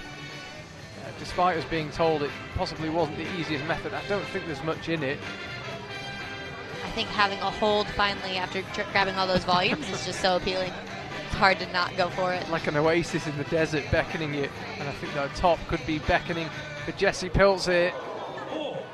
And even the venue MC went, ooh, but she did make it, and the left hand's there as well, and that's a top for Jessie, second attempt. Would have been a flash without that foot slip. Yeah, she might be slightly frustrated with that, but there's not much you can do when you slip like that. You can see it's becoming slightly harder to pick the climbers out. There's Jan Hoyer backstage, waiting for his turn in the men's final. It's becoming slightly harder to pick the climbers out. It's just beginning to get dark here in Wujiang. Good to be back here. It was only October. We were here for the lead and speed. First Boulder World Cup this city has hosted. The wall was only finished on Monday. Brand new wall. Yeah, like I said earlier, that was one of the interesting things with this competition is none of us knew what the bouldering wall was going to look like. So, warming up for the first day, like we hadn't gotten to see anything about it just because they were behind these curtains that you can see kind of on the right side of the screen right now. Those are the curtains, and so none of us knew what the angles were or anything about the wall. Miho just slipped off on her first attempt as well, which is probably frustrating for her.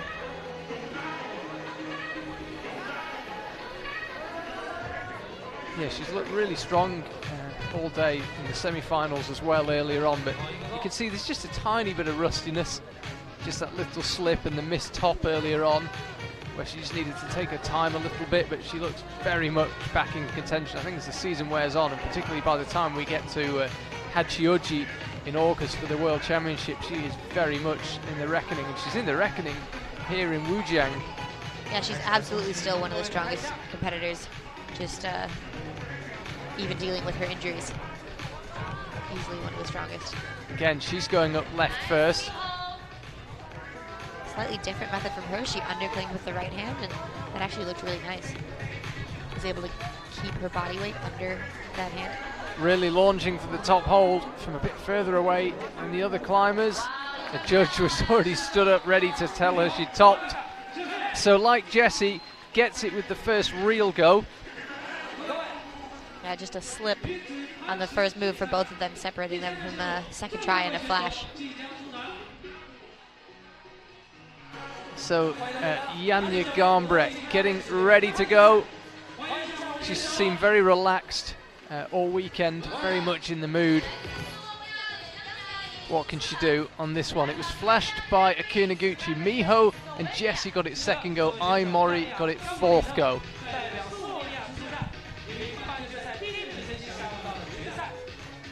Janja, I'm sure, feeling pretty confident after being the only woman to top number 2. Yes, and that was a flash. So far she has 2 tops in 3 tries. She did take 2 tries on the first climb. So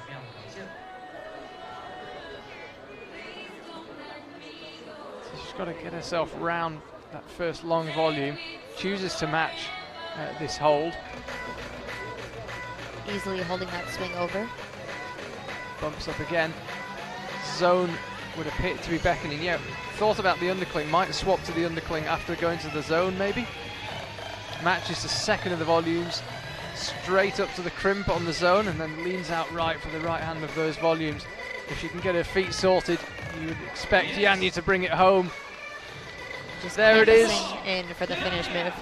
Flash of Boulder 3 puts her back in control. Could get very complicated scoring wise, but one thing we know is if she tops Boulder 4, she'll win the competition. She'll be the only competitor with 4 tops, so yes. If she can only get a zone and somebody else tops it, then it does get slightly more complicated, but as you can see there right now, she is out on her own. 3 tops on 3 boulders. Kiyo Noguchi and Miho Nanaka just behind ditto Jessie Pilz and Mori. All 4 of them have got 2 tops and 3 zones, and Julia Chanaudy with 2 zones currently in 6th place. Yeah, this last climb is a dyno, so you never know what's going to happen. You know that some competitors prefer dynos and some don't. So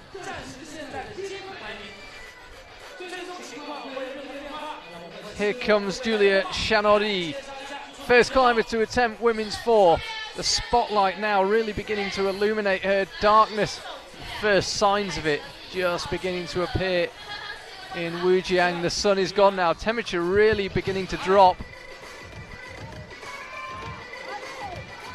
Here she goes. First attempt at the jump. So that hold that's on the blue volume is actually really slopey. It's an upside down, like kind of half moon crimp. And so you're going to just be able to use it to get just enough distance to get the other hand up to that teardrop volume, which does have a screw-on hold on it. Yeah, it seems she looked as if she might have even tried to stop on the first attempt at the jump. Yeah, I think she definitely tried that out a little bit. And that time on her second try, you could see her pull up a little bit when she hit the blue hold, and or the hold on the blue hold, and then she got closer to sticking that next hold.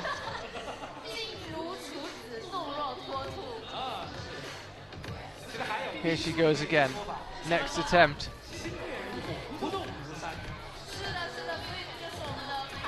And this is the last boulder, so you'll definitely see people throwing themselves at this if they can't do the move.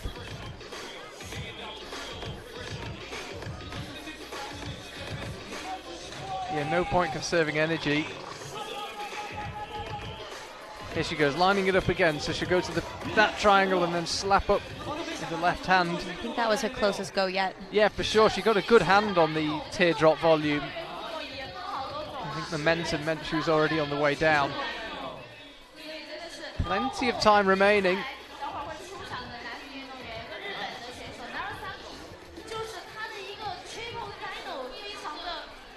Chalks up and tries again. Yeah, it is a pretty far distance to both this first hold and then the next pull through as well.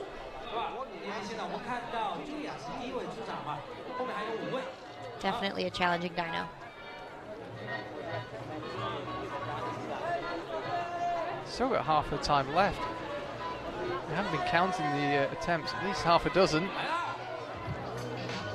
And the attempts now are beginning to look quite similar. Each time she's getting a hand on it, but not really looking close to sticking it. Yeah, she hasn't quite gotten her hand fully over that screw on and has missed it even a little bit a couple times, which is another added challenge of this dyno, is that hold is kind of blind. You can't tell where it is. Little short this time with 1:30 to go.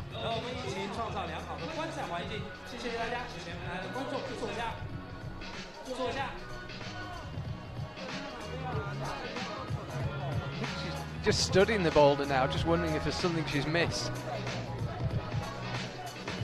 Above the teardrop volume, by the way, should she or anyone else get there, you've got those two round purple volumes. Each of them has a tiny little screw on the underside of them. That's where you're heading next. That was the closest one yet. That was definitely her closest go. She latched it just a tiny bit on that purple teardrop volume, but didn't quite slow down her body. Skin loss could be an issue as well. It's a tough one on the skin at the end of a hard weekend. Oh, and that one was close. You can see her smiling. Suddenly she's making real progress. Only 30 seconds left. Definitely enough time to at least get zone. Still definitely has not time for another try. Here she goes again.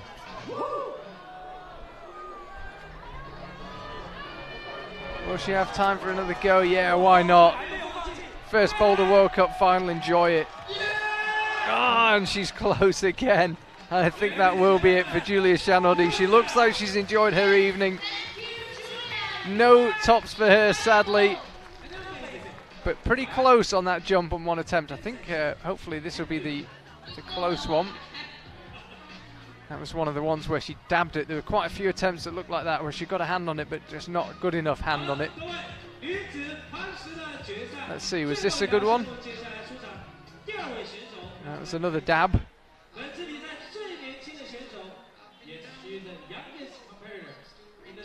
Yeah, that was a close one.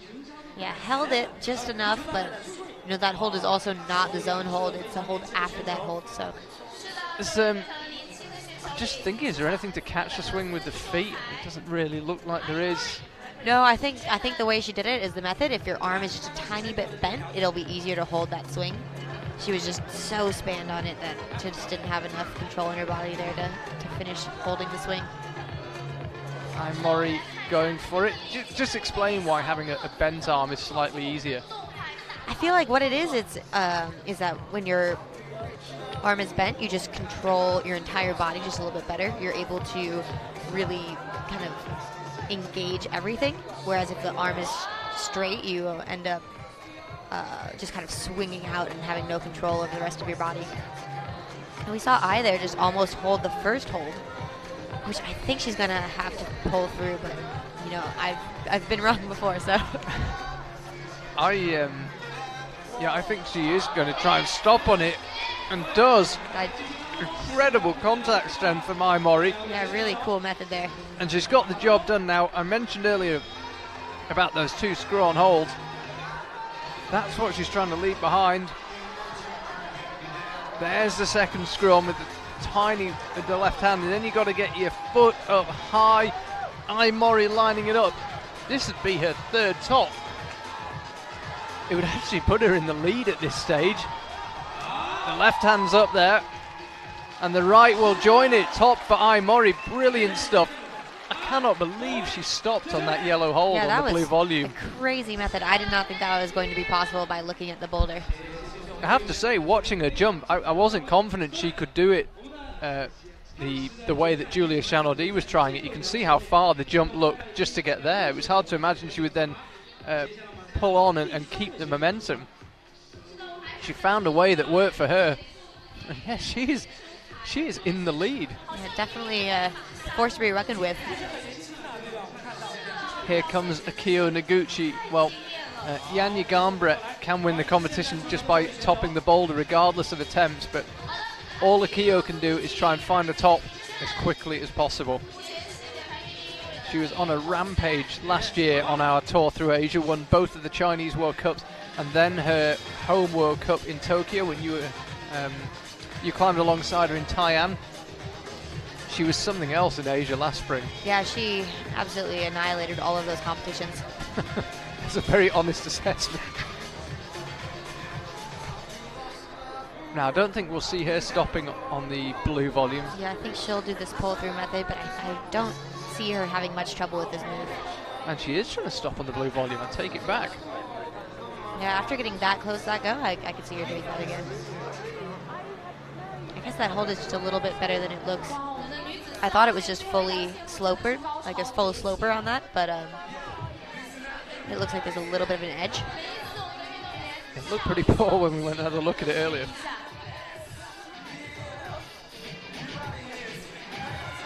Here she goes again. She is trying to stop, and she's managing to stop. So this is attempt number 2 for Akio. Using the same method that we saw Ai Mori use on that first move.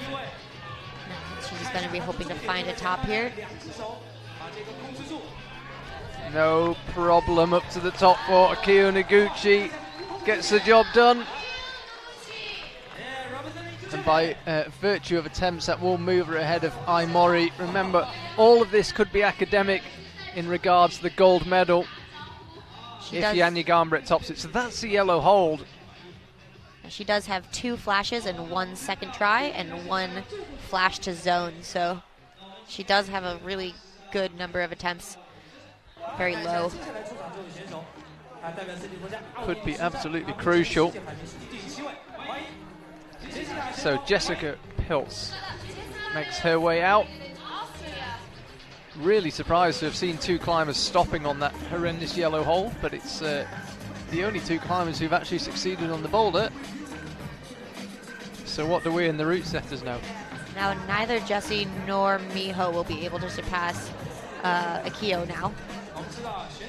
Akio has 3 tops in 4 tries, and Miho already has 4 tries for her 2 tops, and so does Jessie has 6 tries for her 2 tops. You can see the scoreboard just behind Jessie there. So she's already had a go at the jump, Jessie. She is looking such a strong all-rounder. Speed times coming down. We know all about her lead. She's a world champion in that. And bouldering really coming along after picking up a bronze medal a week ago in Chongqing and almost sticking the jump here in Wujiang.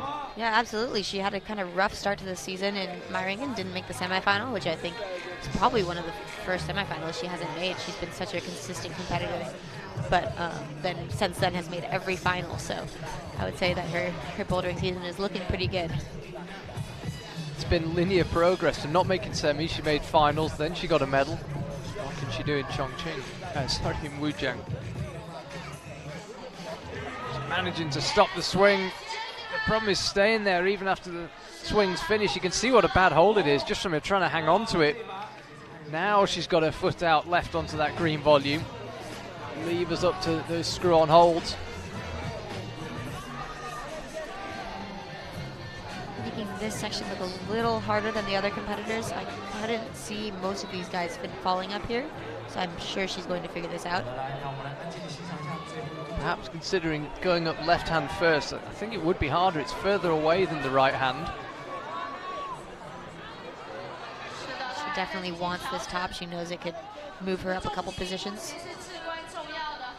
Yeah, she's the first climber we've seen really pause for thought here. And all things being relative, it's a half decent position. Now she's gone up with the left hand, now again the right hand. Really not convinced by either method here, Jess. At some stage you'll probably have to commit out left. Yeah, once you've taken that long to decide how to do a move, it's usually unlikely that you will stick the move. The hesitation can really kill you on moves like that. Yeah, she was up there a long time, Jessie. Of course, with her lead climbing prowess, you'd expect her to have plenty of endurance. She'll need it now, though, if she pulls on for another go and has to hang on that blue hole for much longer. Yeah, we did see her have a little bit more trouble with that first dyno, too. She just kind of had to fight that swing a lot, so that definitely took a lot of energy out for the top two.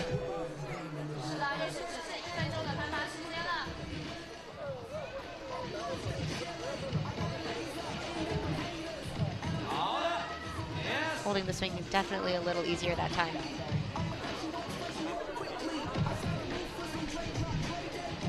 So this time she's going up to the zone with the left hand. Yeah, she had a look at that earlier.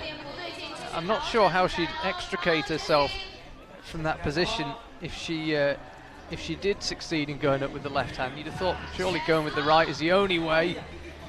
She's trying to hug that teardrop volume and just can't find a way. So Jessie, the first climber to get herself up into that position and then not find a top. Yeah, definitely a little frustrating for Jessie. Yeah, she'll be at least fifth. Fifth is the worst she can finish, but sadly for Jessie, fourth is the best. So her very clean progress from no semi to making the final to making the podium stalled somewhat, but as you say, third final in a row. Been an excellent bouldering season thus far. Miho Nanaka now in her first World Cup action of 2019 on her final boulder here in Wujiang. Has a chance for third place if she does this boulder. Or second, depending on Nyanya, if she does this climb or not. Yeah, the win is gone for Miho. There is a place on the podium to be had potentially. You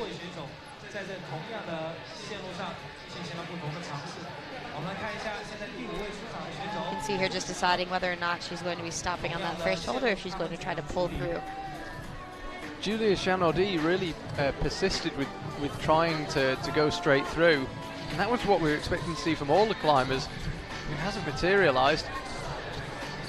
There, Miho tried the pull through method. It looked really close. Maybe just one more try and she'll have this. Yeah, she looked close that time. That's what they're aiming for.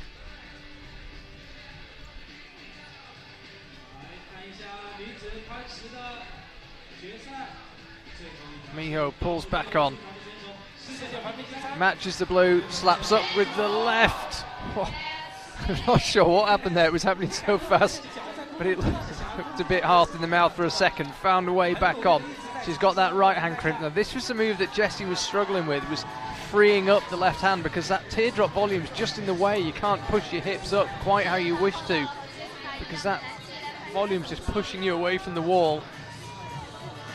She's the first competitor we saw successfully do the kind of double move. I wonder if this section at the top here is bad for her shoulder injuries. It's kind of 2 gas stones in a row. Definitely something she's probably thinking about.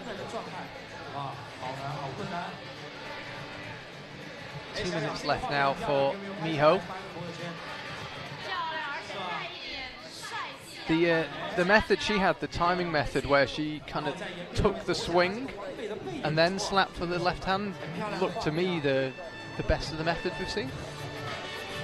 Mind you, whatever works. Definitely, whatever gets you to the top of the boulder. Timing's got to be good to release the left hand at just the right time, but she seems to get it right.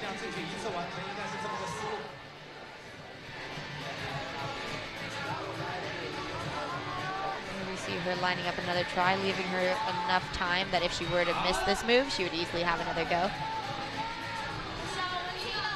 She's getting a pretty non-existent toe hook with her right foot there.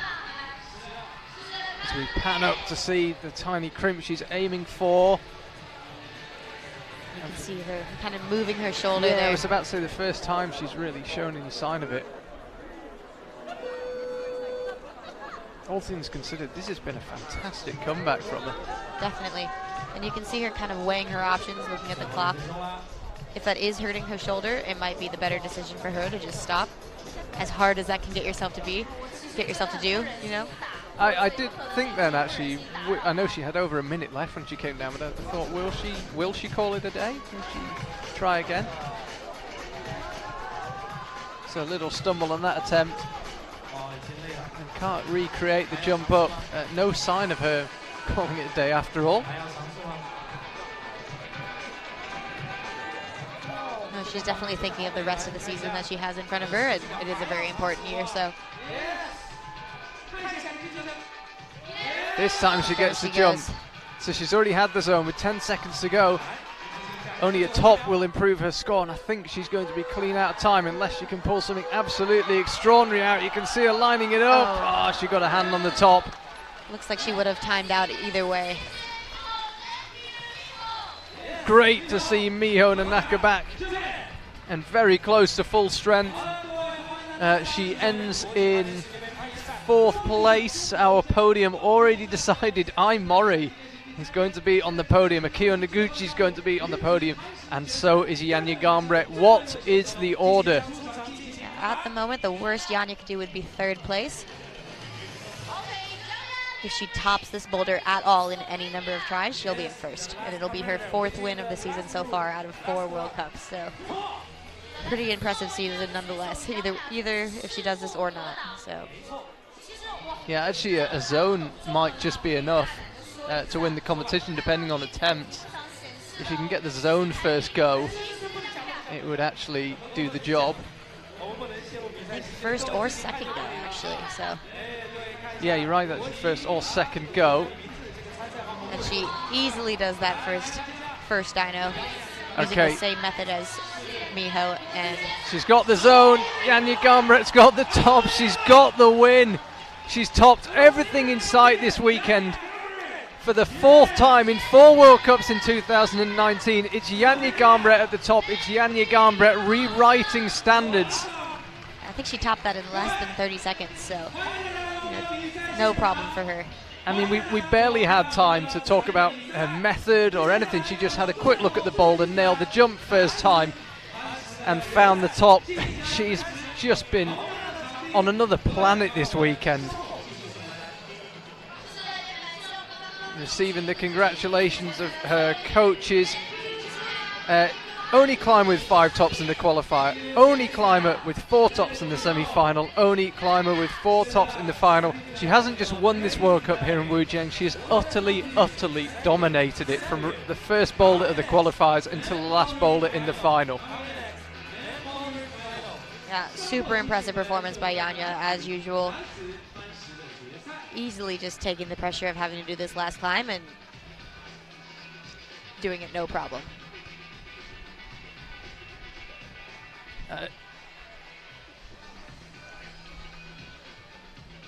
didn't even use the left hand screw on. Yeah, she didn't need it. That did look like the method. That was the same way that Miho found on her last attempt, which looked like maybe the better way. Yanya, she's only fallen off 3 boulders this weekend. She's just dominated this event in Wujiang. There's been 4 World Cups this season, and she has won all 4 of them. We're hoping that Yanya will make her way down to the front. The interview pen is right next to our commentary box, so we should be able to see when she arrives. But yeah, it's been dominant the first 4 World Cups of the season. She's been challenged in every event, but have you ever really doubted at any stage of any of the World Cups that she would win? I think no, I can't say I have. We're still just waiting for her to make her way down. Yeah, it's been 4 wins in 4 World Cups so far this season. There is the result. 4 tops for her. Nobody else could match that. Akio Noguchi and Ai Mori, the other 2 people on the podium. Before we speak to Yanya, she'll be presented to the crowd. Ai Mori, what a result for her. Akio Noguchi picks up another World Cup medal. She's 3 for 3 for second places, I believe, as well. Yeah. She didn't compete in Moscow. And Yanya is 4 from 4 for gold medals. There's never been a clean sweep in IFSC World Cups of a season. People are inevitably going to start talking about it. I believe Anna Storr was really close, but... Yeah, we had a couple of people really close, including Anna. Jakob was close in 2011 in the lead. But...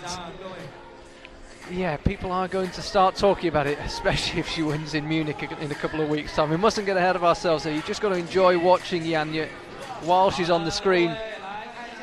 It's really something quite special. She took 2 attempts to get the first boulder done, but after that it was flash, flash, flash. And she's just arrived in the interview pen next to us, and we'll be chatting to Eddie, our interviewer. We're pretty close to ready down here at the front, and looking forward to hearing from Yanya Garnbret.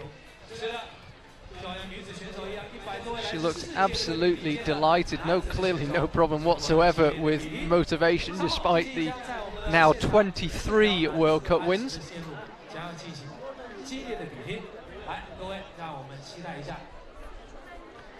So we'll get down the front in just a second.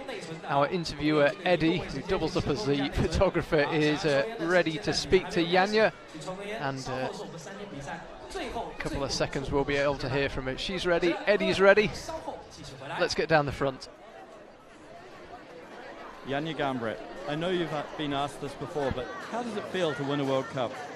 It's always amazing to win a World Cup. It never gets boring, so I'm super happy that I could pull myself together and once again win a competition. It was great to watch as well. You were so dominant out there. Of course, last time we were here was for lead and it got rained out. Must be nice to be here in better conditions this year. Yeah, luckily. I was afraid that the finals would be cancelled again, but it's super nice to have a comp finally also in Wujiang. Well, congratulations. It was amazing to watch you tonight.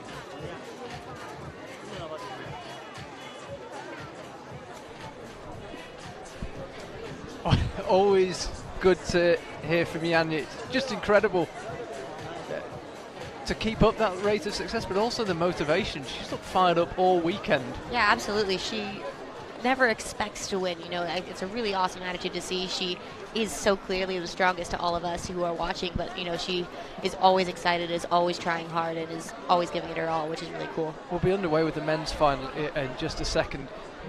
Just quickly, as someone that competes with Yanya, what is it like competing with her? Do you find it inspiring? Yeah, I think it's absolutely motivating. You know, to see somebody be that consistent on such a high level is absolutely incredible, and you know, something we're all striving to be, which is maybe unattainable for some, but like it's absolutely amazing to see that it is possible. Kyra, thank you very much for your help in the commentary box. absolute pleasure to have you, as always. I'm torn. I'm hoping we don't see you again because we see you in the remaining finals. But if in the unlikely event you don't make the remaining finals, you're always welcome in the commentary box. Thank you very much. Well, Appreciate your time. Thanks, I'm happy to be here.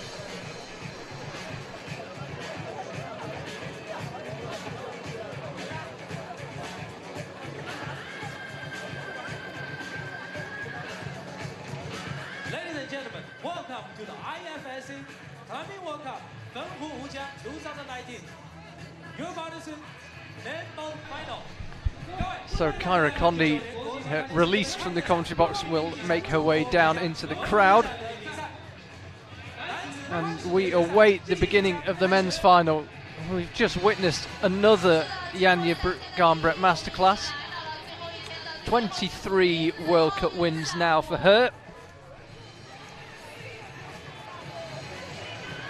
That takes her ahead of Anna Sturck, takes her ahead of Mina Markovic, takes her ahead of Sandrine Levay. Closing in, you suspect, on Jane Kim's 29 total. Angie Eiter next in the all-time World Cup wins list with 25, and as I say, Janja now standing on 23. So men's final will be underway very shortly. 各位如果是熟悉我们的比赛，如果刚刚一起来观看的话，对于我们的流程非常的清楚了。是的，选手根据他们在前一轮的名次倒序出场，预赛半决赛排名第6的选手现在第1位出场进行攀爬。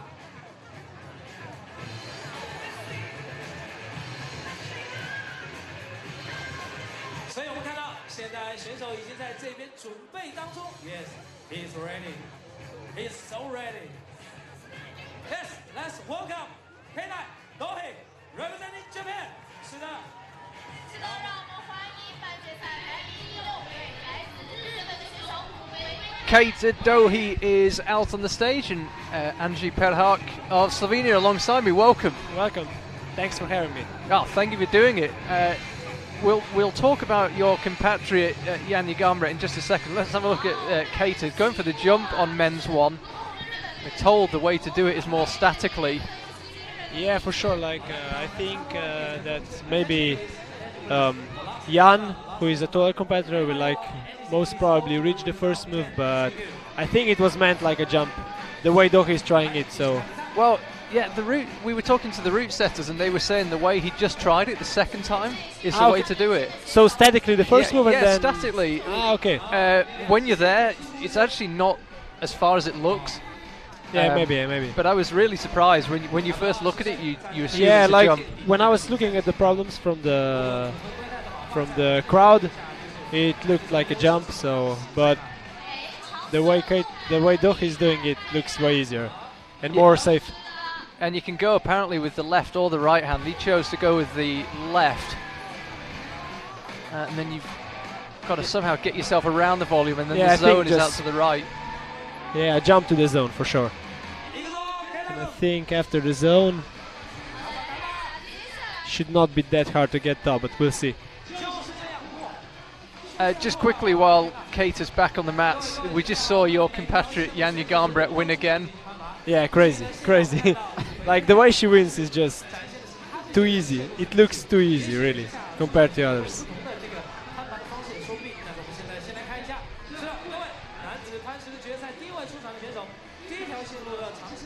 2 minutes 20 left for Kate Dohee. He's the first climber out in this men's final.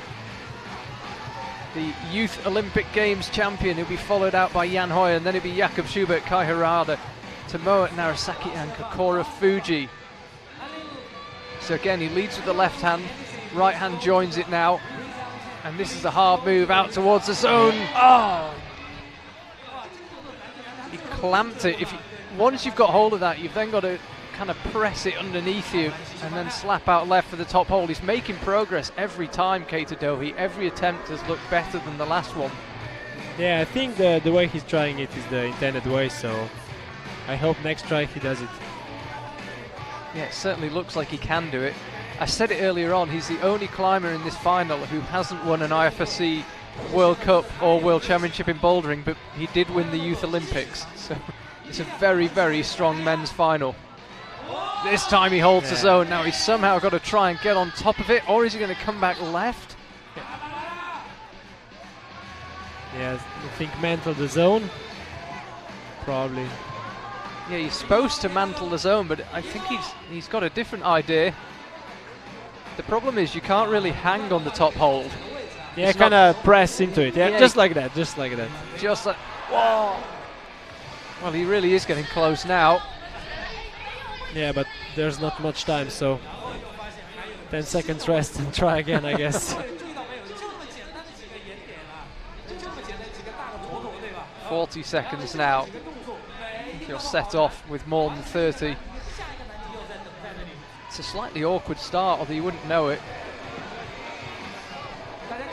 Now he suddenly looks slightly tired and decides against it.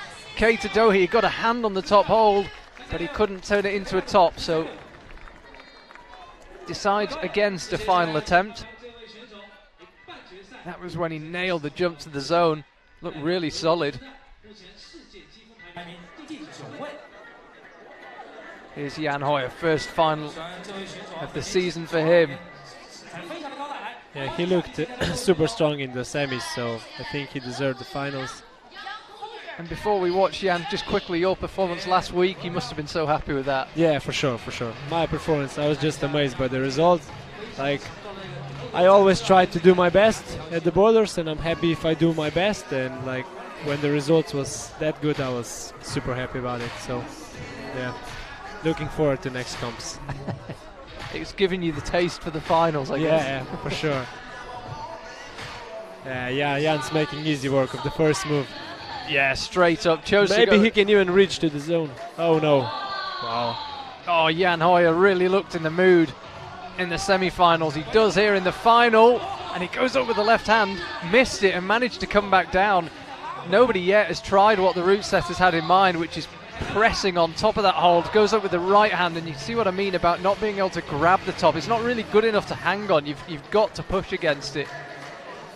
Yeah, but maybe the way Jan tried it looked okay for him. Maybe for Dohi was a bit reachy, but I think Jan might be able to do it like that. He was climbing so quickly. Yeah, super quickly, super quickly. He looked like he wanted to get on with it. Yeah. Yeah, he tried up with the left hand, couldn't hang it, and managed to go back to the zone. And not very impressed with the brushes, so he's doing it himself. I think the main difference between Jan and Dohi was like Dohi was wrapping the volume and Jan was just like pinching it and trying to go to the top, and like that wasn't like allowing him to like push from the zone hold to the top, like just pressed with both hands. So maybe that's the way that's why Jan decided to try a different method. But we'll see now. Again, no problem up with the left hand. Body just locked in position once it landed. Yeah, wow.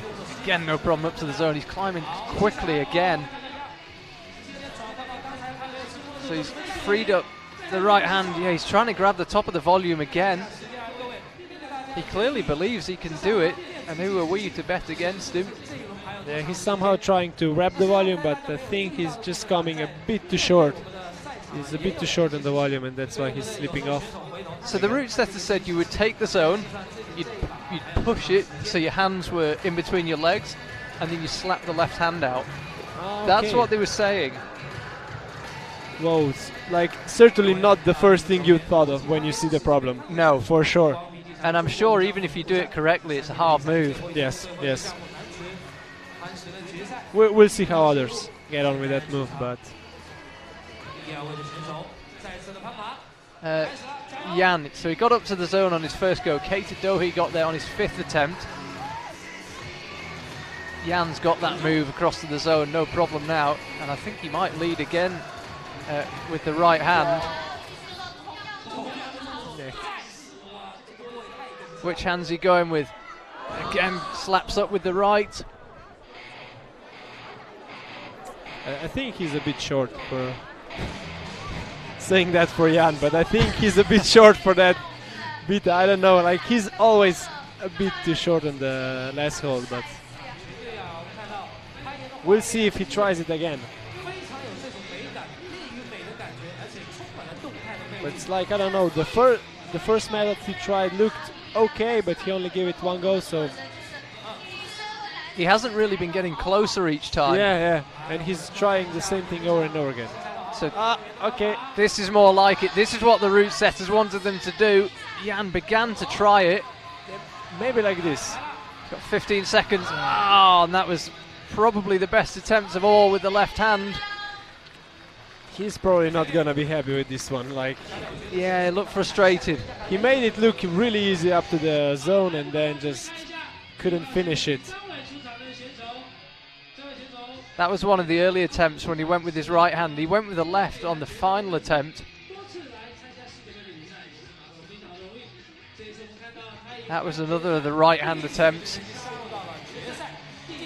So Jakob Schubert from Jan's neighbouring country, Austria, makes his way out. A resident of Innsbruck, trains in the fabulous facility they've got there. And it's his first final this year. I'm sure he's gonna be like super excited to climb. He was second here in Wujiang 8 months ago in the lead competition, when you might remember we had to cancel the final due to bad weather. No such worries here for the bouldering final.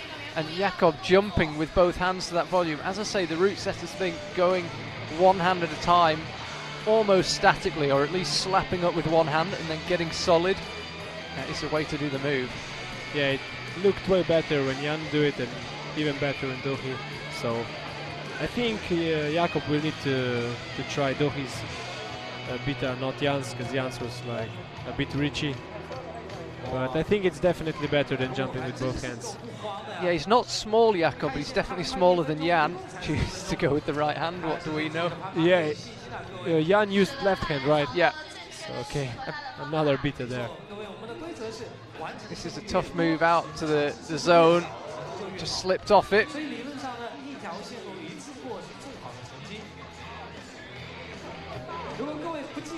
After Jakob Schubert, we've got Kai Harada, Tomoe Narasaki and Kokoro Fuji, 4 Japanese men out of the 6 in the final. We had 3 women in their final.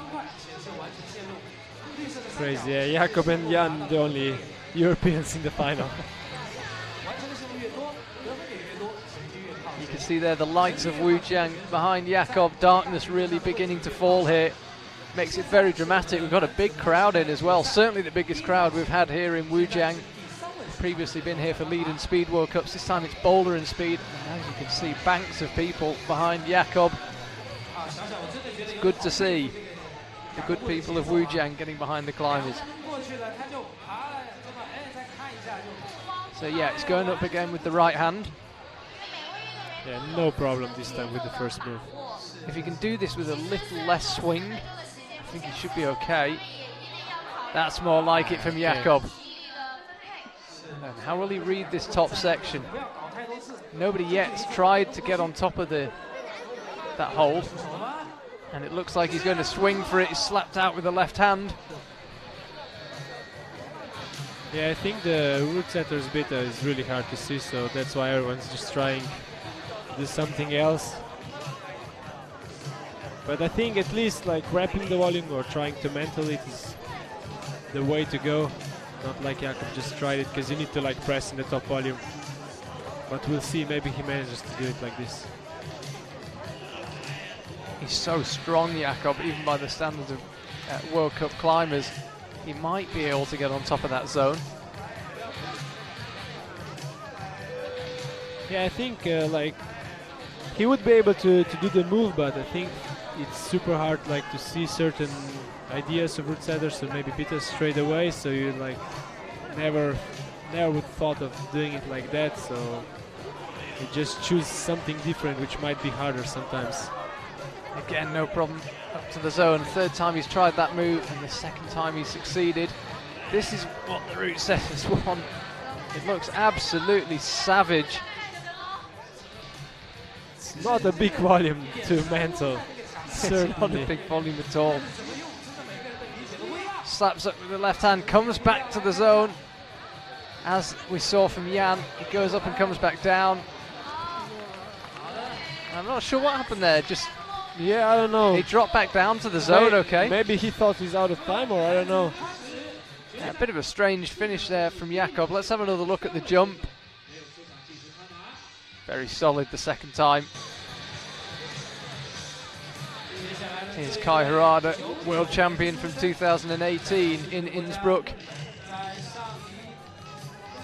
Also his first finals this year, if I remember correctly. Yeah, he looked really strong in the semi-final. Yeah, really strong throughout the whole competition. I think he flashed all the qualification problems as well.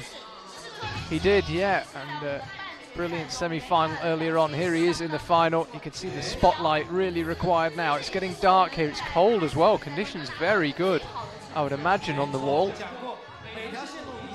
Yes, I think compared to semi-final round, the conditions are way, way better. No sun and it's much colder. What's this wall like to climb on? The wall is brand new. Yeah, I think it's pretty good.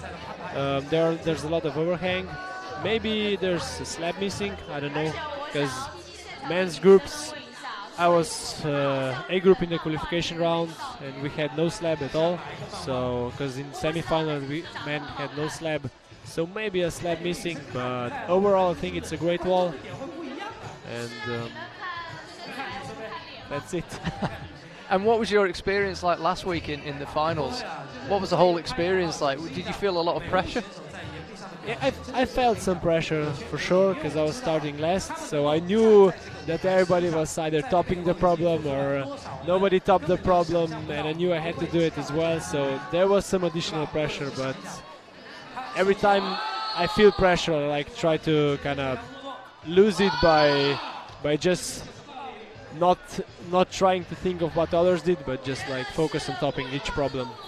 And I'm sure all the other athletes today are trying to do the same, just focus on topping all problems and feeling like they've climbed very well, no matter the final result.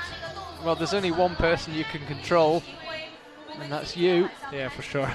And we saw there a pretty spectacular dismount from Kai Harada. Went up with the right hand to the zone, but only the right hand. And he did the first move non-statically. He jumped. Yeah. So 4 different methods for the first move. Which is always really nice to see. I like it when people do the boulders differently.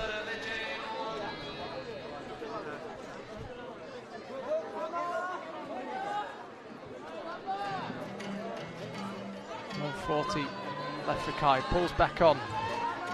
Again, goes dynamically. Definitely looks way harder than the... Yeah, he's definitely tall enough to reach it. Yeah, I for think. sure. At least like Jakob did. I think Jakob's beta was the best. Yeah. He's as tall as Jakob, I would say. Maybe a bit smaller, but... Because Doki was trying it different way as well, and it looked a bit harder. Yeah, nobody yet topped this boulder. Jan Hoyer got the zone on his first go, Jakob Schubert on his third go, and Keita Dohi on his 5th go. And it's another spectacular fall. He's having some trouble like bringing his left hand to the zone hold, so that's why he's only like holding it with one hand, I think. Less than a minute remaining now. Whatever the outcome, Tomoe Narasaki will be out next, then Kokoro Fuji.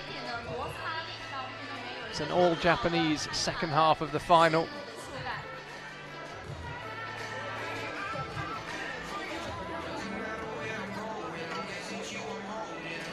.35 seconds left now for Kai Harada. Really time, you would imagine, only for one more go, especially if it's a good one and he gets high on the boulder.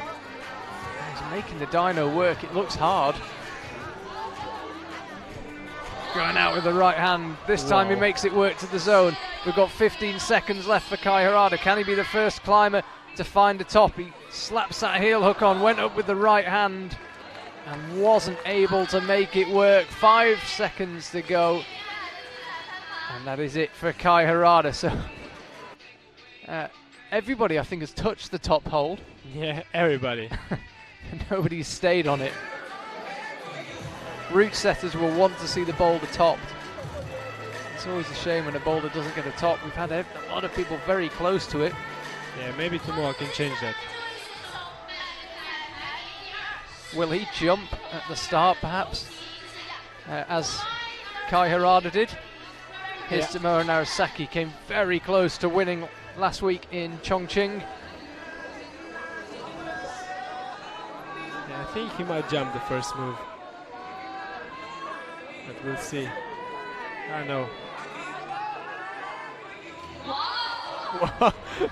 What is this?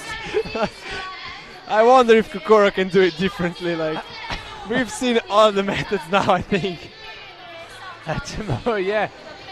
He basically just stood up. Yes, yes. I don't know how to describe that. It wasn't really a jump. He didn't go statically. He just stood up and pressed in the volume. It's the speed he moves that's so different. Yeah, Tomoe's movement is amazing. How was it to climb in the final with him last week? Like, I didn't really like. It wasn't so much different because Tomoe was in the final, but for sure, like, I knew I have a tough field against me, for sure. Tomoe, no problem up to the zone. That's the second time he's tried it. First time he succeeded. Goes up with the left hand. That's how you do it. Leaves onto the right foot, and he finds the first top of this men's final in Wujiang. Wow. Tomoe Narasaki, the first move of the final from Tomoe was amazing. Look at this method. He just stands up. Bosh. Yeah, he moves really fast on that move, so he gets really high on the volume. Yeah, and again, the speed he went to the zone hold. Every movement was fast. It was like a snake bite. Yeah, he's jumping for something. He's always doing moves really fast, and I think sometimes that costs him of an attempt or something like that. He slips or misses his hold. Here's Kokoro Fuji, third final of 2019 for him. No podiums as yet, though. Winner in Chongqing in 2018. Love to pick up another win here in China. Tomoe Narasaki's already topped this one. What will Kokoro do? He's much taller than Tomoe, so he might go a bit slower on this one. Didn't actually touch the mats then, so it's still his first attempt. Now he's touched the mats. I think that slip just threw him slightly.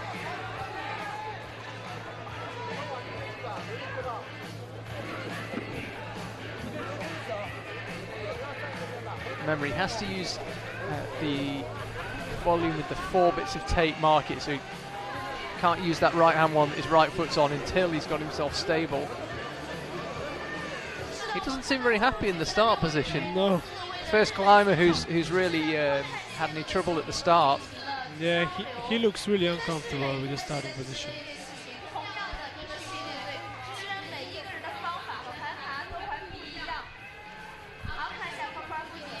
Yeah, but hopefully he does the start move. And I think it looks like he's a bit nervous. I don't know why, but no, I agree. He went with the left hand. He somehow looks like he wants to do it really safe, but he should at least push from the volume to get some height.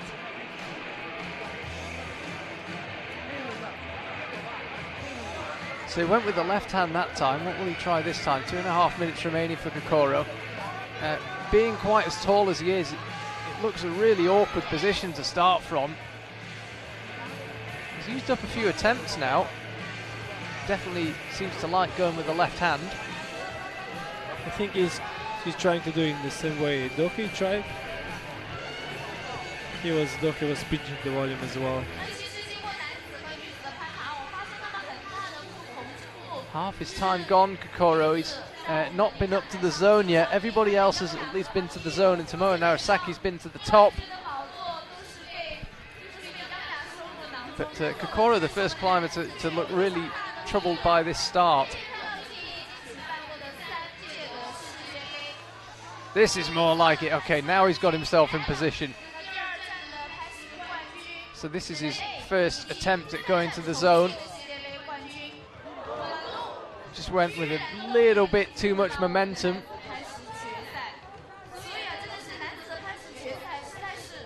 So the boulder's already been topped. Tomoe Narasaki did it.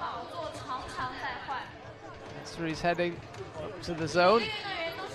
Asked for the whole thing to be clean, top to bottom.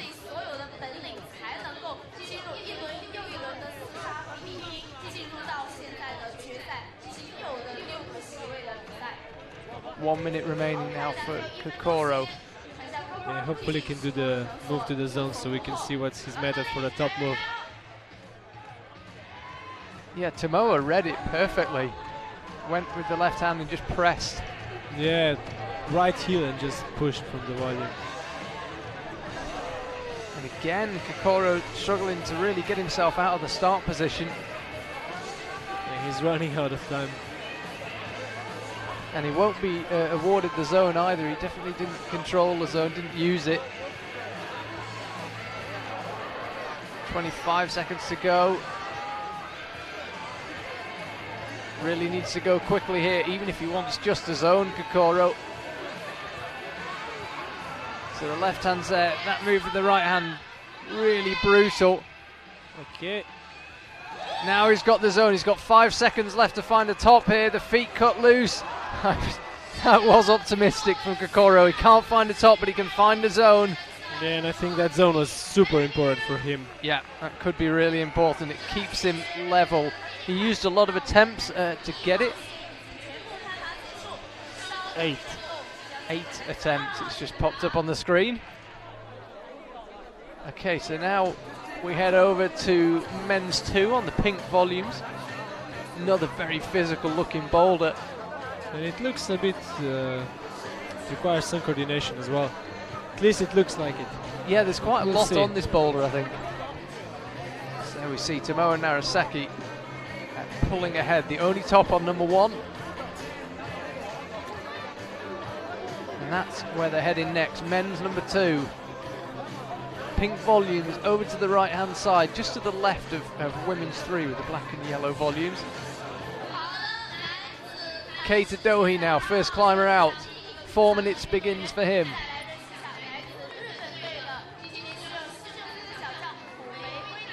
Got the zone on the first boulder on his 5th attempt. Having qualified 6th in the semi-final, he climbs first in the final. So it's actually not the most easy start position. There we go. You've got to get both feet on that volume and be stable before you can do anything else. Okay, let's see it.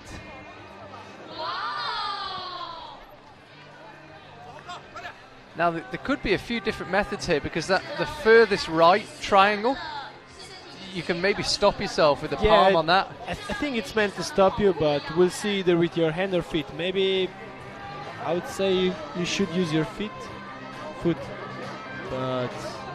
the way Dohi tried was just stopping at the first volume. So there are 3 volumes over there, and he only really used the first one. Stops on the first one. Okay. Now he moves over with the right foot. So he's up to the dual texture. You can see the left-hand side of it is very low friction. Now heading up towards the zone. These moves really physical, but generally quite easy to read. There's not much to it from here. There might be a little hand swap on that volume. And he got himself in a good position, but couldn't quite hold on to it. I think you need to keep your feet on something. Yeah, maybe, or match the hold on the volume and grab the volume on the top part, which is white.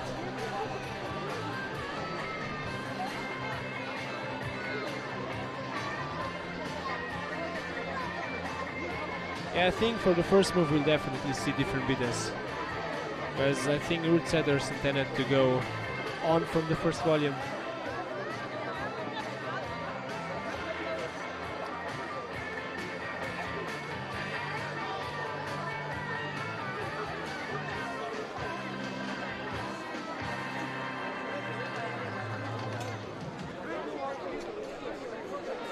So taking quite a long rest, Keita Dohi. I think the top section's quite physical.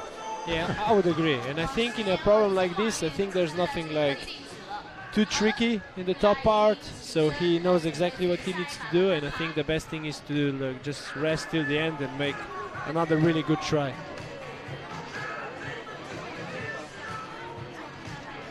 And I think that's exactly what he's thinking.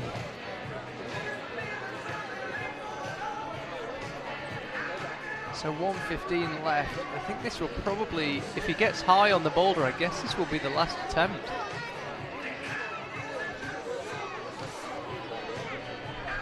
one top so far in this men's final. It's Tomoa Narasaki on number 1. Everybody got the zone.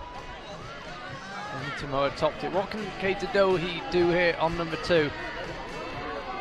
So the first time, or the successful time, he stopped on this one volume. There it is. He's just using the left hand to slap down and stop himself. Again, now he's moving much faster than before, and hopefully saving some energy for the next move. Yeah, maybe like this. Just kind of pinching the top of that volume. It looks really awkward. Tried the heel hook that time. Keita Dohi, he gave that everything, but it's not quite enough for the top. Jan Hoyer will be next out. It seems like a boulder that Jan might enjoy. Yeah, I think. We'll see how he handles the first part. But I think he should be able to finish the top part.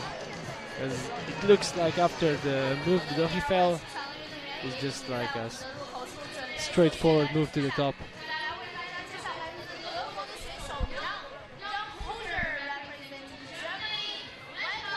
So 4 minutes begins again for Jan Hoyer in his first final of 2019.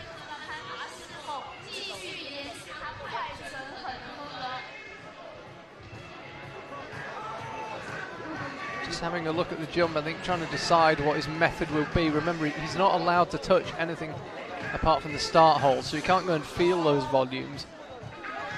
He just has to have an attempt and see what happens. And went for the top one. Yeah, maybe he's trying to go for the top one and kind of press with his arm on the lower one, and maybe even hit his right foot on the third volume. Okay, well, let's see what he tries this time. So that time he went with the right hand high and the left hand underneath. Yeah, maybe.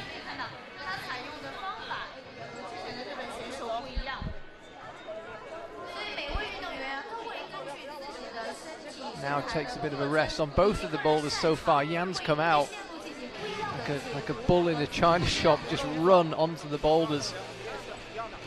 Now he's pausing slightly.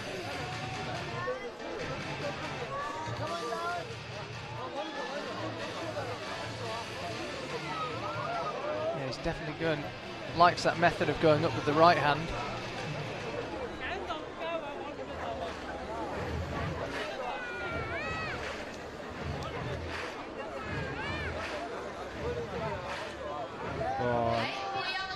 Thinking about a static method or a semi-static method.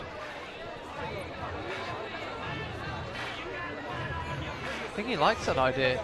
No, he's going for the swing again. No. The static. So the crux is proven to be the lower section for Jan. Yeah, hopefully we'll see him on the top part as well.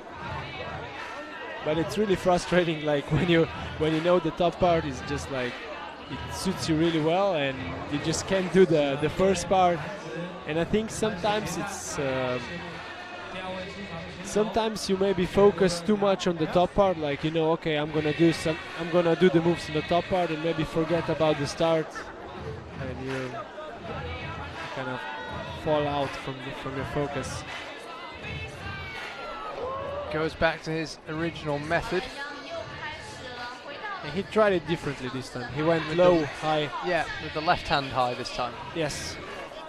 But the foot seemed way too high for him.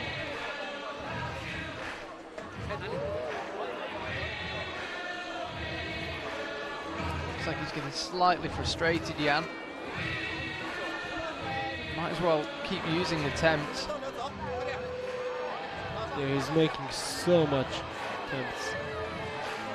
Oh, okay. This time he makes it work. Fantastic body tension to just stop like that. Now up to the zone. He's got 45 seconds left. Slaps up for that third to last hold.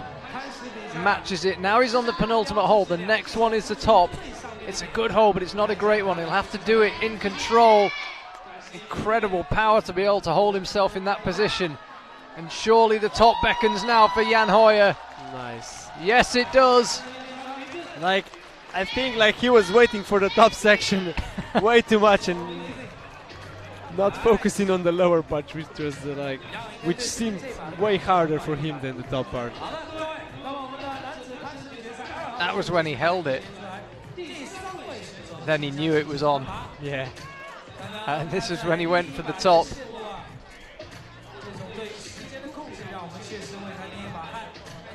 Okay, Jakob Schubert will be out next. So Jan did that. It was 9 attempts it took.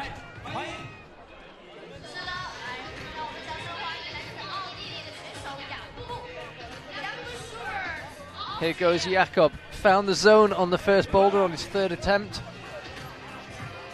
Just having a final study of where he's going on the jump.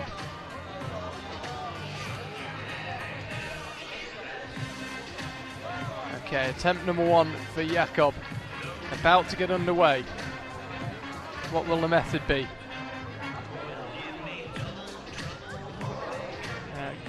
Yeah, so he went right hand low, left hand high. Yeah, the way Jan did it in the end. So I think they observed the problems together.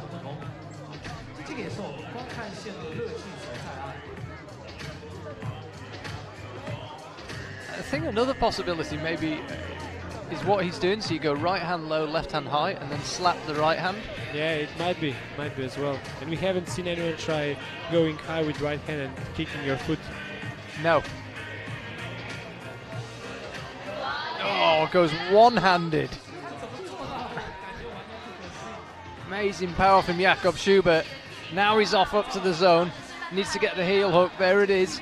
Now cross through to this big volume, and then you've got to squeeze and squeeze and squeeze while you free the left hand up. Could ideally do with swapping that right hand around. There it is. You're almost grimacing on his behalf. These moves are so powerful. There's the top for Jakob. Really quick ascent for him. Less than a minute and a half required, and he gets it done. It was his 2nd attempt. It puts him in the very early lead. 1 top, 2 zones on the first 2 boulders. Got it done on his 2nd go. Yeah, that looked easy. Yeah, it did. It did. Kai Orada next to try his luck.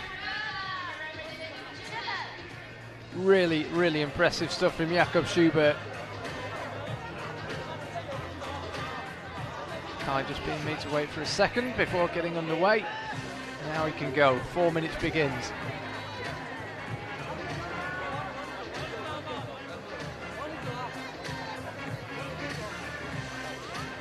Take his time. Not starting too early. Okay, so he's underway on his 1st attempt. What will the method be? He's struggling to get a swing. Now he's beginning to swing.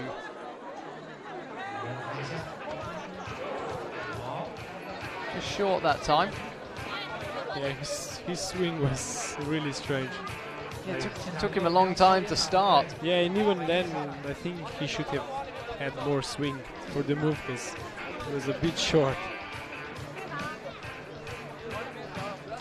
4 minutes must go so quickly in the final. Yeah, for sure. It's like almost half a minute over before you even start the first try. And then 2 or 3 tries and that's it. It's all about the quality, not quantity. He tried to go with just one hand there, I think, like Jakob. Yeah, I think he tried the same. And I think Dohi tried the same. Yeah. So going with the right hand low and switching feet once he lands on the volume.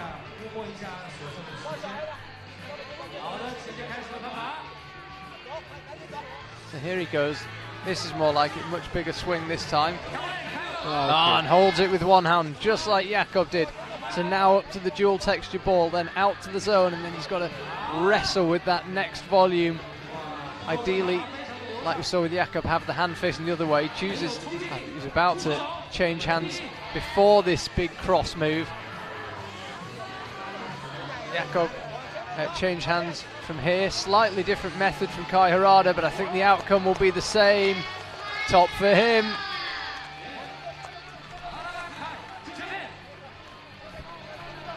So it's another top of that boulder, third top of the boulder, and it's for Kai Harada. Got it in his third attempt. Jakob on his second, Jan on his ninth. That was how he did it. Our wall-mounted camera was shaking.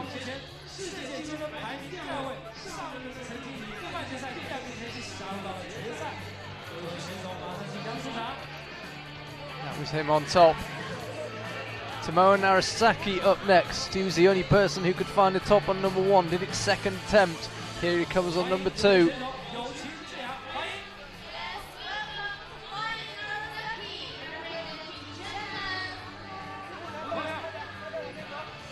Yeah, I think he can flash the first move for sure. Yeah, I think he can flash the boulder. Yeah, He's- the same problem as well. He's And it's really interesting, like when he chalks his hands, he doesn't chalk only his hand, but only as well his forearms to kind of like wrap the volume with not just hands, but as well as the forehand. so he went up with just the right hand, but he went to the higher volume. Kai and Jakob, and I think Keita Dohi went with the right hand on the lower volume. Yes.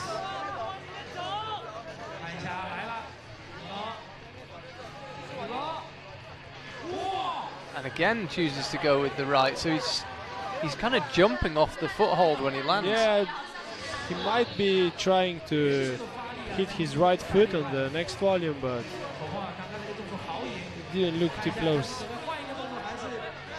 What method will he try now? It's a big swing.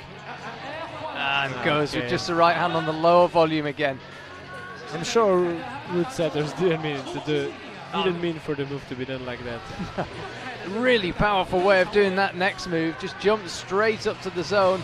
Could do with getting that right hand facing the other way. Now he does it. And he's got the right foot in.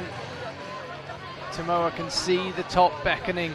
Matches on the penultimate hole. Gets the right foot in place. Top for Tomoa. Took a few attempts, but he got there. So far, all of the guys have just like flashed the problem once doing the first move. Yeah. Only Dohi struggled on the top part. Kokoro Fuji, the next man out. This was Tomoa. Incredible contact strength. That was the top. A familiar fist pump. Here comes Kokoro, 6th and final climber out, qualified highest in the semi-finals, gets the privilege of climbing last in the finals. He took 8 attempts to get the zone on the first boulder. So he needs something big on men's too. Nobody yet has flashed it. Jakob did it second go, Tomoa did it third go, Kai did it third go, Jan did it 9th go.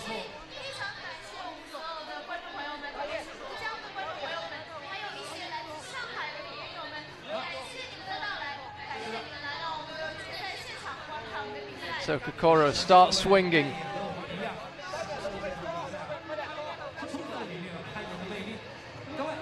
And I think he was going for the low right hand again.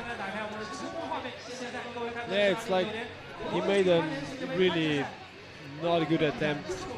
Like he wasn't going for the move, but just stopped somewhere halfway. Say.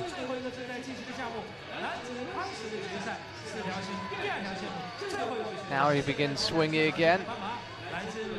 One more swing, goes for it, and went for the right and then the left.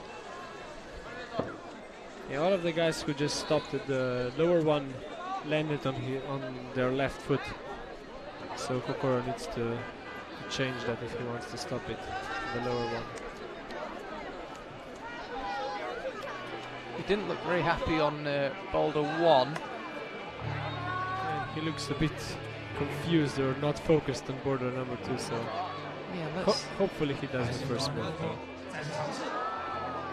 So a bit like Tomoa before, tried to kind of jump up when he landed on the feet and go up with the right hand to the higher volume. 非常有意思。可是这样呢，同样的动作射了2步之后，第3下就换了一个动作。好，现在我们看到腿体快啊，那么多次尝试之后，接下来将会怎么做？ Just, I'm not sure if he's decided which method to use.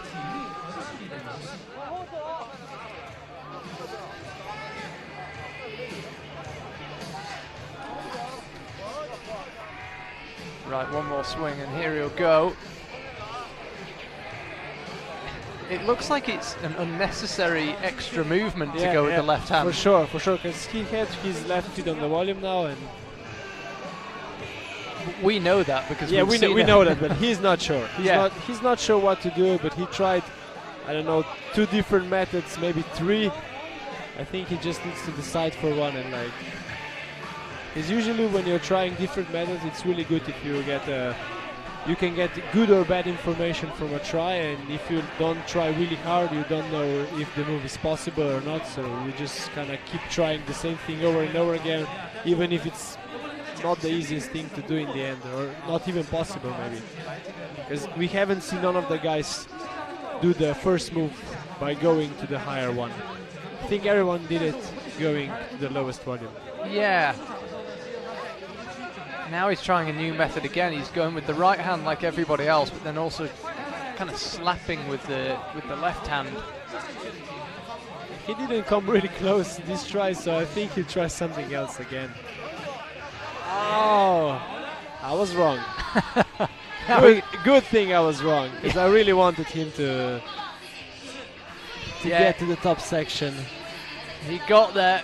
Took him a lot of attempts, Kokoro. Let's have a look when his scores flash up, how many attempts it took him. He's used a lot of attempts on Boulder 1, he's used a lot of attempts on Boulder 2, and this is going to be his last one on Boulder 2. He's not going to have time for another go. And there was 7 attempts to get there. So 7 attempts on the zone on Boulder 2, 8 attempts on Boulder 1. This was how he did it in the end. Actually, it looked really nice with the left hand, just stopping him. Nice. It looked really nice. Because Tomo only did it in one hand. Yeah. Yeah, but too bad for him not stopping the problem. Because I think he always looks super strong, but always slips from. So a completely different change of style now. We're over to men's 3 on the far left-hand side of the wall. It is a slab. Very balancey, also quite a powerful move in it. It could be a really interesting one. The route setters seem to think that this is maybe not one of the harder boulders. Okay. They're expecting to see a few tops. Well, it doesn't look the easiest one today, definitely not. But we'll see. Maybe it's a bit easier. You see there Tomoa Narasaki leading the way. 2 tops for him on the first 2 boulders. Jakob Schubert and Kai Harada in the provisional podium after 2 boulders. Jan Hoyer and Keita Dohi and Kokoro Fuji rounding out the top 6. It's very close though. Kokoro and Keita need to find something here, or they could get left behind, but the front 4 right now very close. And as we pan across the wall, that was men's 4. We'll be there in less than half an hour, I'd imagine. First in the men's 3, we're over on the left-hand side of the wall. You can see there on the blue panel, there's 2 grey circles. That's where we're headed. And then the climbers will hopefully get on top of them and then head out right to the 2 green circles.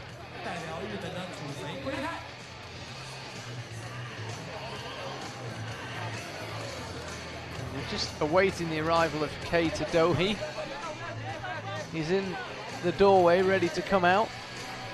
Got the first zone on his 5th attempt, the second zone on his 2nd attempt, but no top on either boulder so far for him.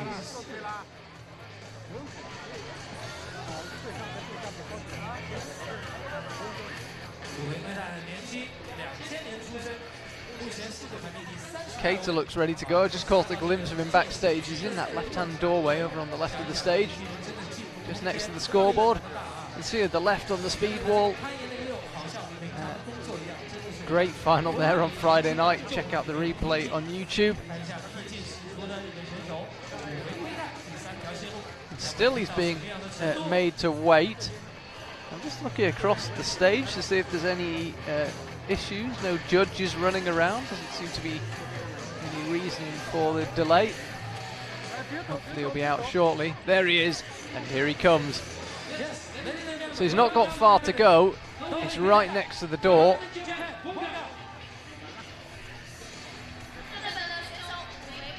So that's the top start hold. The feet go on the round one just below.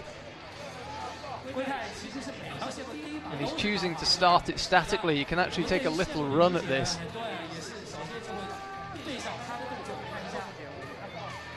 Now he'll creep out to the left, get himself on top of that grey ball, hopefully. And then there's a tiny, tiny green foothold in the middle of the blue panel, directly underneath the left-hand green volume. Yeah, so we will see him step there in a second. Yeah, there it is. Small green one. Just appeared for a second.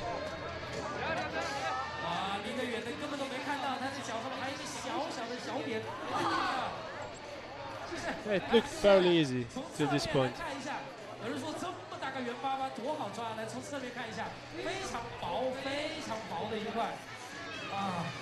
So yeah, the first few moves looked okay. Yeah, it looked okay. Maybe the first move is even easier if you run in, like you said, but we'll see if someone does it. Because usually everyone is just trying to climb as safe as possible, so that's why we're not seeing too many dynamic moves if they're not necessary. Sadly, the curtain is in the way there. Let's go back to our man on the mats. Creeping up, so Keita Dohi has been up here already. That's the right foothold. It is absolutely tiny. He's got to try and grab that volume. This time it looks better. This is not an easy move though. There's no black tape. He is entitled to put his right foot out there. And that is a top. Doesn't have to jump for the top. Doesn't have to hang off it. That is good enough. So top for him. That's his first top in this final. It was his second attempt. Jan Hoyer out next.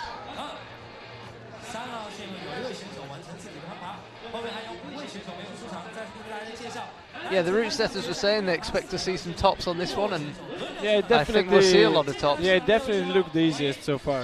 Like, the only move that was a bit tricky was the move to the ball, where you had to like stood up on a small foothold, but apart from that, looked fairly easy. But we'll see how others go on it. It's always hard to judge after one climber. Yes, for sure. But yeah, Keita Dohi made most of that boulder look pretty straightforward. Jan just not using the volume. Looking for something. Yeah, those screw holes are usually too big on the volume, so everyone just uses them.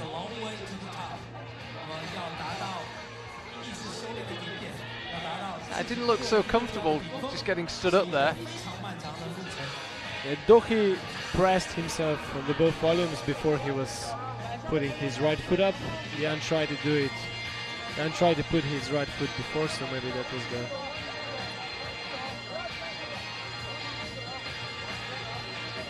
So that's another attempt for Jan.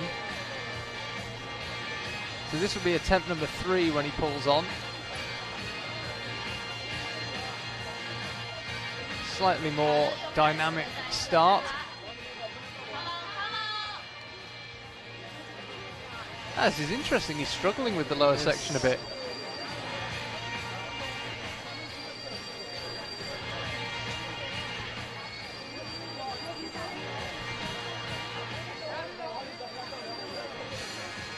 Yeah, and using a few more attempts. Keita Dohi got that zone on his first go.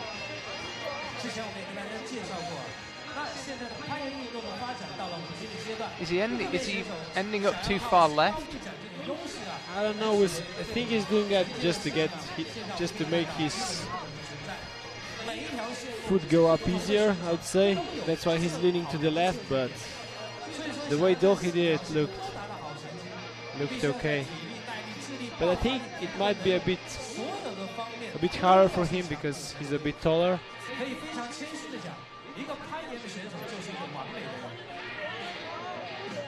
I just think he just needs to like take a deep breath, calm down, because he's been just making so much drive throughout the whole competition. Yeah, the first two boulders he Yes. just jumped on.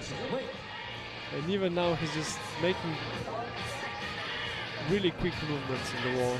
看一下他的分码。 It's only just off vertical, this wall. You can't move quickly on it. And you can see there those two volumes, they're not great to hold on to. Jan's really hung, he's directly underneath them. Yeah, so he's really having to hang on it.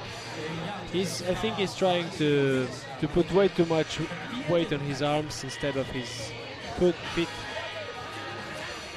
Because in slab it's all about standing on your feet, not using your hands too much.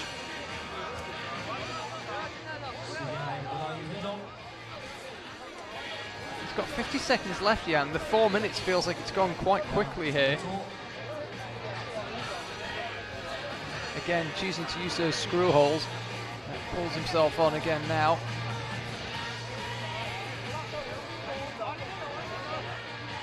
Trying a different method again, that right hand facing inwards.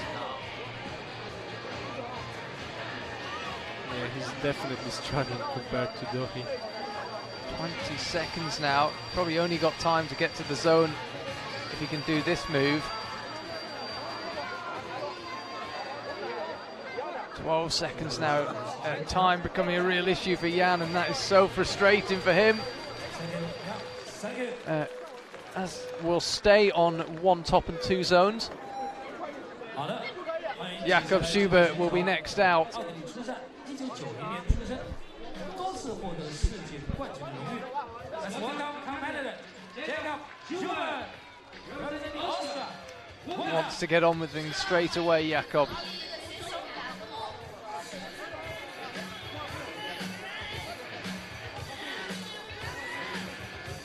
Chooses to go for the static start.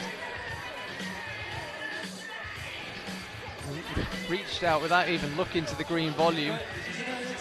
And knows exactly what he wants in the brushes, knows which brush he wants.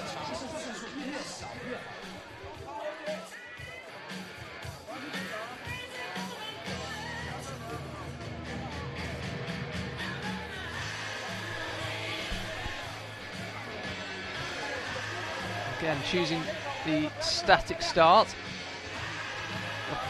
Goes out blind to the green volume, now just creeping the hand up.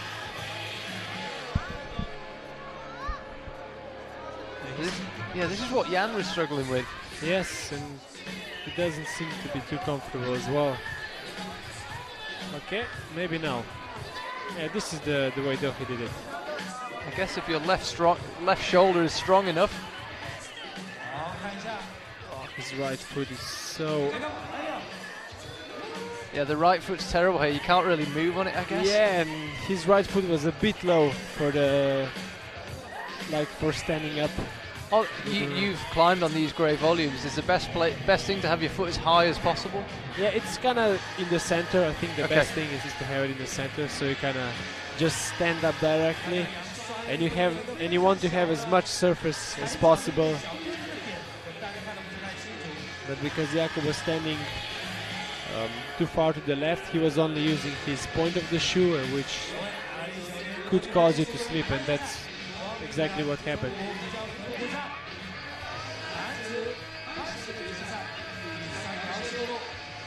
Half his time already elapsed for Jakob Schubert. Kai Harada will be out after him, followed by Tomoe Narasaki and finally Kokora Fuji. Jakob shakes out.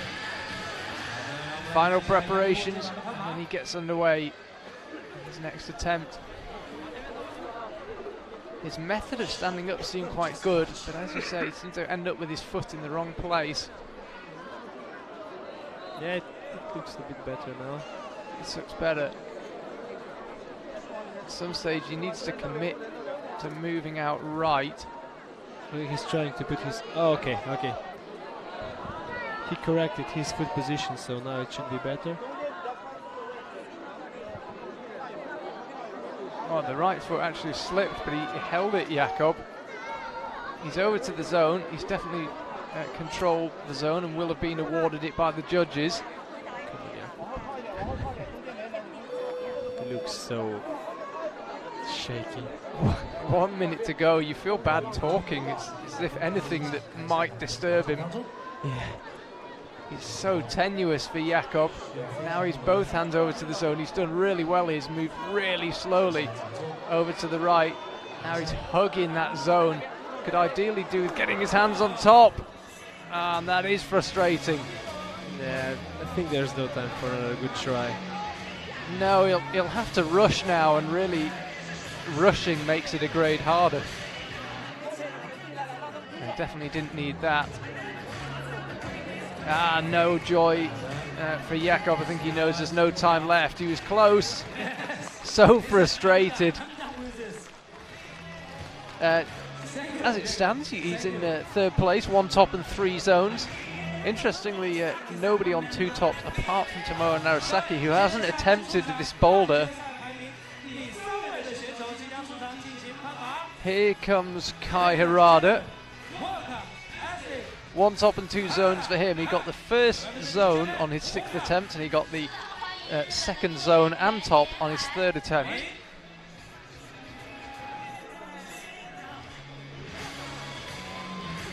Okay. He's using the running method.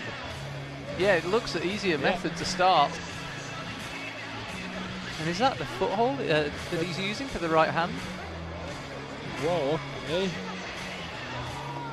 Yeah, I think it is. Yeah, he's pushing off it. Yeah, it definitely looks doable, but... It looks doable, yeah. Hey, he asked them to brush it, so yeah, maybe he obviously likes it. 就是他如果说可以这样的话，也就是说他完全可以不按照这条线路的既定意图，找到自己的方法来过。想过这有多厉害没有？ Interesting stuff from Kai. Much quicker start. 就是你要我那样 You 做， can 我 see 就那 there 样做，我要这样做。 complete darkness here now in Wujiang, and a big crowd watching. 不明显我不能说， Okay, he's going for the green volume now. 还是要这样做，不能那样做。 Yeah, maybe got slightly distracted by the foothold. You don't really need to use it for your hands. Very smooth standing up. Just as he said it. Yeah, sorry, Kai. But yeah, like putting his foot up looked way easier than when Jakob and Jan were doing it. Interesting, he's taking much longer between attempts than Jakob or Jan. Yeah, I think when climbing in slab, it's always like good to take a deep breath between each try because it's all about balance. He's very smooth standing up. Yeah, nice. Yeah, looking really, really smooth here, Kai Harada. 想起他那个右脚上面踩了点，我跟你讲，小小，他从后面完全看不到东西。 He's going to jump for the top, I think. Oh, and he's squeezing the life out of that volume. Amazing coordination. Just needs to find a way to match the top. I'm pretty sure he's been awarded that. He hasn't been awarded it. No, I don't think so. Like he wasn't in complete control. No. Interesting one for the judges. I wouldn't say he topped it. No. But it's all up to judges, not me. Well, that's why we have judges. It's Yeah. this was what happened. So he had his right hand. Maybe, yeah, maybe.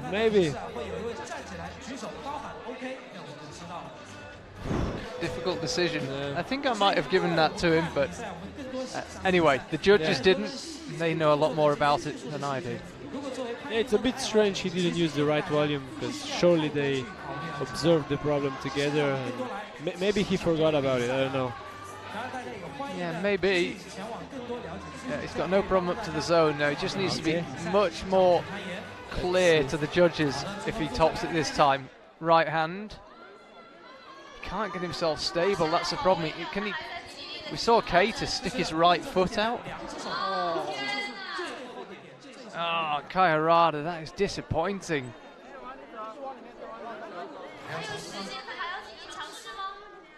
thought he might be thinking about another go, but no.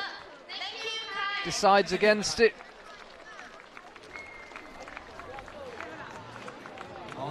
Only one top so far. Yeah, so I'm sure there's some discussion going on, you guys watching at home, whether that was a top, whether it wasn't. Difficult decision for the judges, but they said no top. This was really nice how he went up to the zone.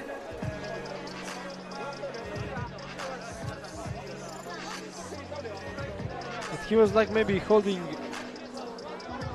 He was maybe touching his other hand. Touching his other hand, yeah.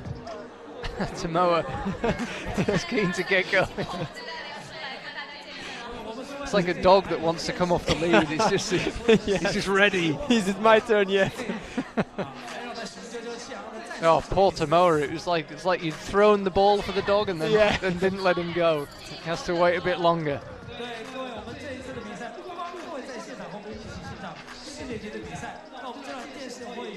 So Kai Harada narrowly missing out. One thing to be aware of, if Tomoa tops this, then he's going to win. Yeah. Because he's got 2 tops and nobody else has got more than 1. He could actually win the competition on this boulder. Yeah, and he has a very good chance of topping this. Yeah, he does have a very good chance of topping it. I'm just looking down the scores. Kokora Fuji won't be able to catch him. Neither will Jan, neither will Kai, neither will Keita, and neither would Jakob. Nobody else has got more than 1 top. Tomoa's got 2. So he could make it 3 tops if he can top here. I've just been told, by the way, that the judges are watching Kai Harada's top/no top.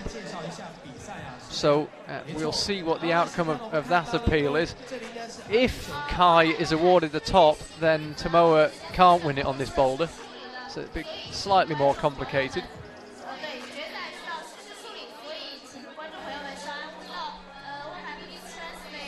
So maybe that's why Tomoa's waiting for his turn.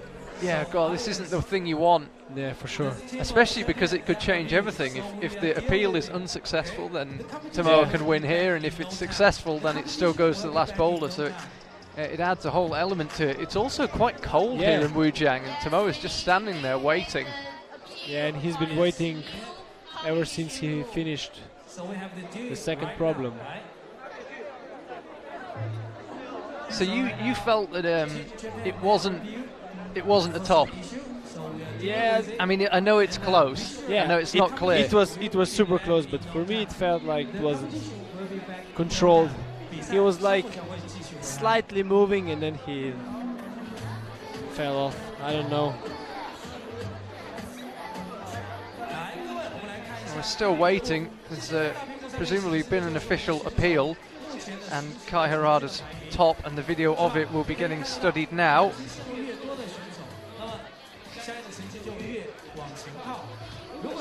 Slight delay. Welcome to those of you just tuning in. You missed an excellent women's final. I won't give the result away. Charlie Bosco and Angie Perhak watching this men's final, and some controversy, it would seem, over Kai Harada's top.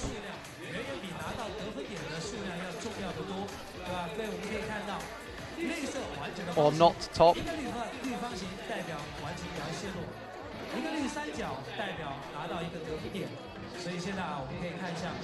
And still we wait. It's a hard decision for the judges. How to decide whether he was in control of that top hold.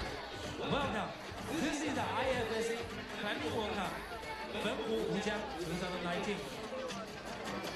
You are now watching men's bouldering final.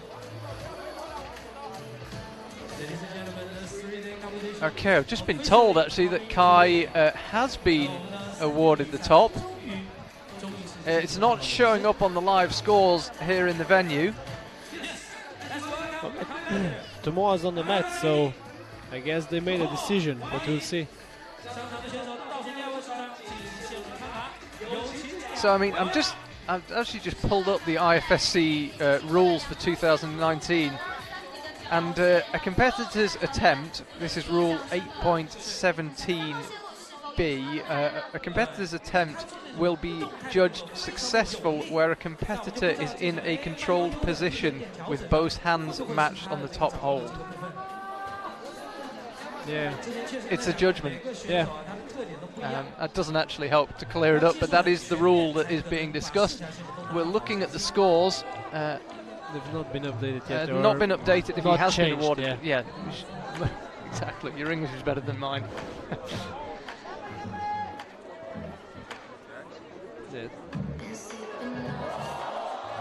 Wow. Samoa Samoa just cruising. Yeah, Samoa, regardless, is closing in on the top hold and slaps it angrily.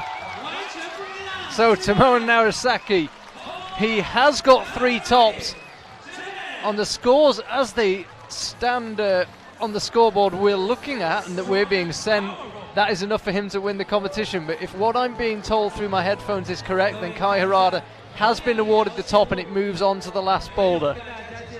He made very light work of it, Tomoa. Didn't hang around at all. It was only his second attempt. Here comes Kokoro Fuji.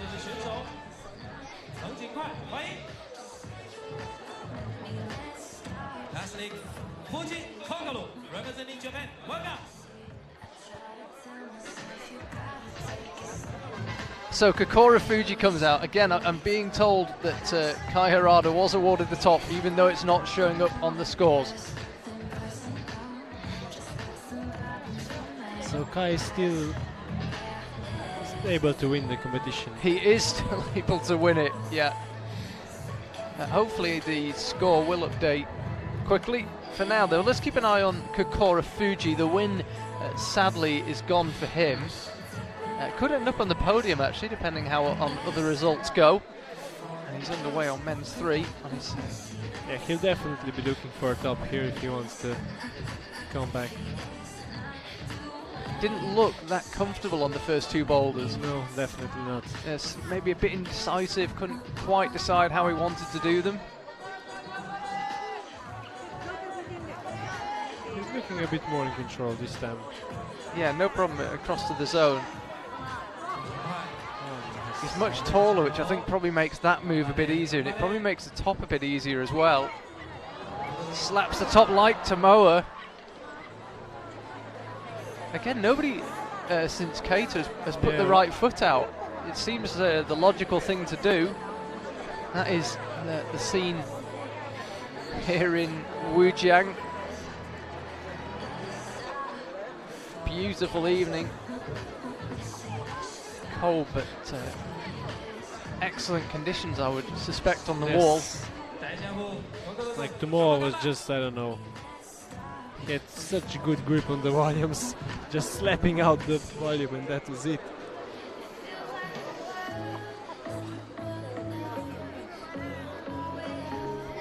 Still waiting, Kokoro. Remember, after this, we've still got boulder 4, which is a return to very physical boulders. So begins to pull on again, Kokoro Fuji. This is the 3rd final he's appeared in 2019, not been on a podium yet. And if he can't find something here, that will continue. Needs this if he wants even a chance of a podium. Already got the zone, already touched the top hole, but couldn't convert it into a top. Now he goes out with the right hand. That seems such a logical thing to do, but it's the angle of the wall is not ideal, but it's enough. So Kokoro does find a top in the end.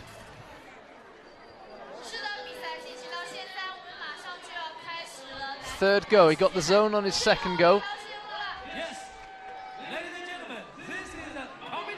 And we move on now to boulder 4.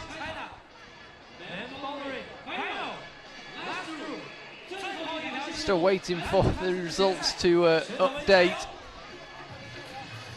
And we're moving on to number 4. Again, very physical looking boulder. You start with your feet on that grey hold. There we see it, Kai Harada now being awarded it. Still on the scoreboard in the venue, not being awarded it, but you can see there he keeps the competition alive, Kai Harada, is awarded the top. Jakob Schubert with 1 top, Keita Dohi with 1 top, Kokoro Fuji with 1 top, and Jan Hoyer with 1 top as well. So right now, leader with 3, second with 2, everyone else with 1. And finally, the big scoreboard in the venue updates. Kai Harada was awarded the top, and he moves into second place, and it means that Tomoa Narasaki has not yet won the competition. He has got work to do on number 4. He is sitting in first place, so if nobody can get a zone, if nobody can really make a dent on the boulder, he'll win. And he hasn't won it yet. Tomoa only needs the zone on the 4th problem. Even if Kai flashes it, he's gonna still be worse in trying zones, so let's see the problem now.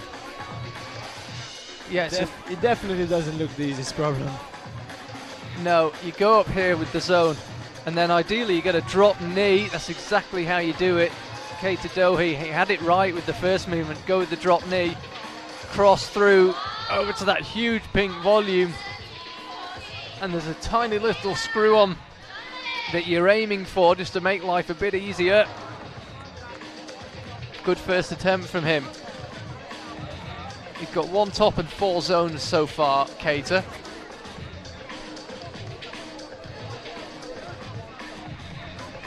Plenty of time remaining.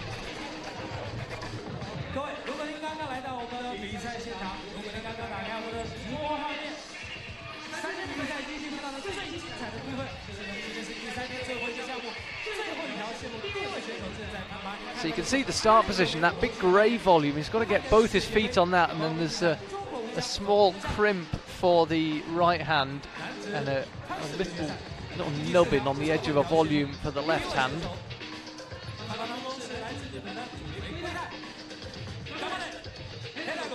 He's just, I think, studying to see if he's missed something. He hasn't. He's got the method right from what the route setters say. It looked okay as well, but I'm surprised he paused for so long.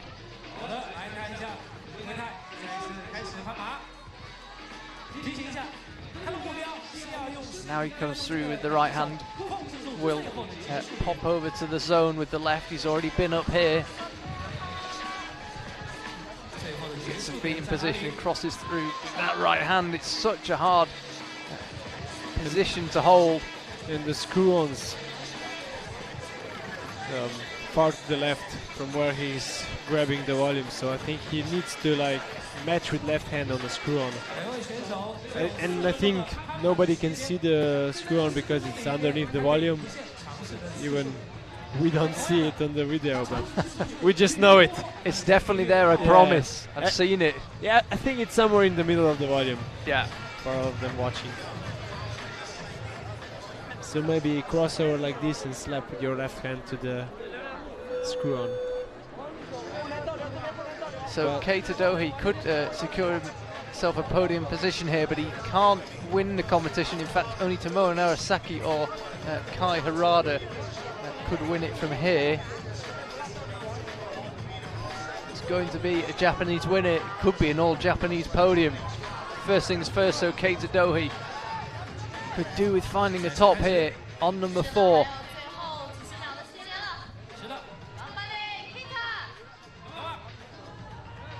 "27 seconds remaining. Now he's up to the zone. He's had a few attempts at these moves. I just missed that time. He's not going to have time for another go. Well, as it stands, he would be on the podium, but with 5 climbers still to come, it could all change. But that is a good performance in the final for him. Ended up with just a 1 top, but all 4 zones. Here comes Jan Hoyer, currently sitting in 6th position. Time begins. 4 minutes for Jan. Let's see, maybe Jan can do it. He's a bit taller, so maybe the crossover move would be easier for him.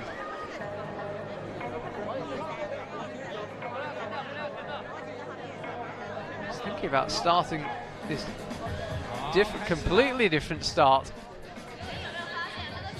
Okay, what has Jan got in mind here? Completely different method. I'm impressed he thought of that. Yeah, but I think he's the only competitor that can like grab the volume from the from the mats.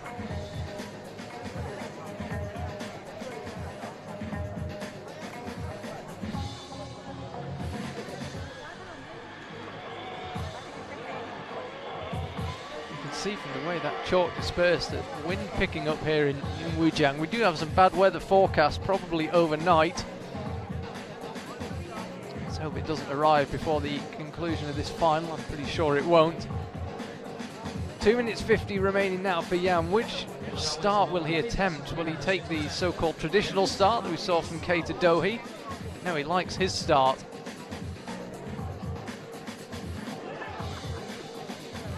Looks awkward. There's a lot of force going through his left knee when he tries it that way. Yeah, for sure.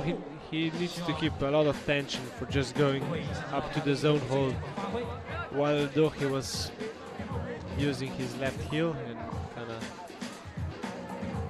not needing to have that much tension on his body. He's just pushing really, really hard.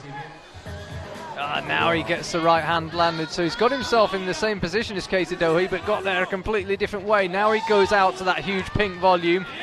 Just needs to bump his hands around until he can get hold of the screw on, and went up for the top of the volume. And he looked close there, Yan. Yan just somehow like pressed into the volume. He was not like holding it, but pressing up. So, good solution. Seems like a good solution. But we'll see if he can finish it. He definitely needs the top for the podium. Yeah, even that zone hasn't moved him up out of 6th place. So needs a top if he wants to have a chance at a podium, Yan Hoyer.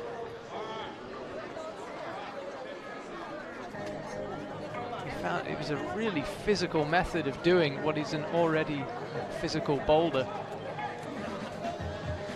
But it seems to be working for him. I think he'll probably try that method again. Yeah, for sure.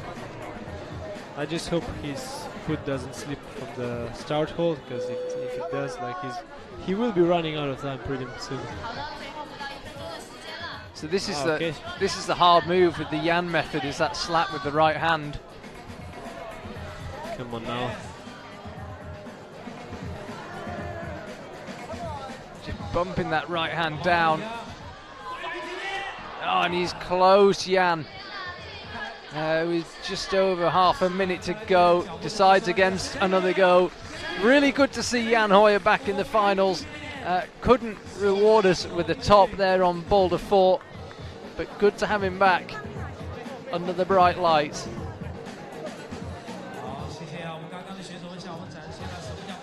Brutal last moves. Looks super hard. Jakob Schubert will be out next.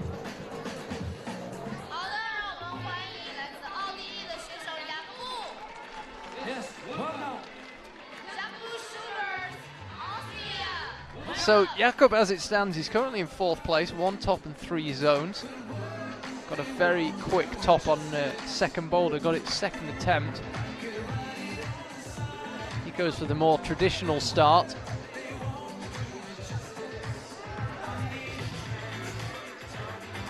Okay. I think he's going for the same method as Yan, but he needed to get in the position for that. Yeah, he's gone with the left hand onto that volume. Really needs his right hand there, so he transfers the left back down. Now he gets the right hand in place, and now he should be on his way to the zone. Latches that. He's used a lot of energy getting to this stage, Jakob, but he should be in position now. Now he's over to the big pink volume, and he's got himself directly underneath it. I'm struggling to hold on. Yeah, I think he'll take some rest now to just do a better try. Now he knows what he needs to do in the start. Yeah, he used a lot of energy, I think. Yeah, for sure. Really going up and down. Yeah. Remember, all that's left to do after this is get on the plane tomorrow and go back to Innsbruck, so he doesn't need to save any more energy. But it's just having enough gas for another good go. And by flashing the problem to the zone, he also took the 3rd place. Because if he wouldn't flash it, he would be still in 4th place. So that was an important first try for him. Yeah, he's moved him up. Kokoro's still to come, who could knock him off the podium. But yeah, he's moved himself up onto the podium positions for now, Jakob. Kokoro definitely needs a top, right? Yeah, he would need a top. He needs a top. But yeah, Jakob could well have sealed himself a place on the podium, which would be great for him because he wasn't happy with how his bouldering season started.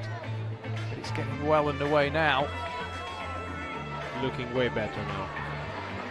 Come on, Jakob. And he's got himself directly under his right arm. He's keeping the foot on, that seems to be the problem. Yeah. Looks okay until his left foot slips. But he's quite stretched in the move, I think. And the foot is not good at all. Yeah, we've seen a total of just 8 tops in this final for the men so far. And Tomoe Narasaki's got 3 of them.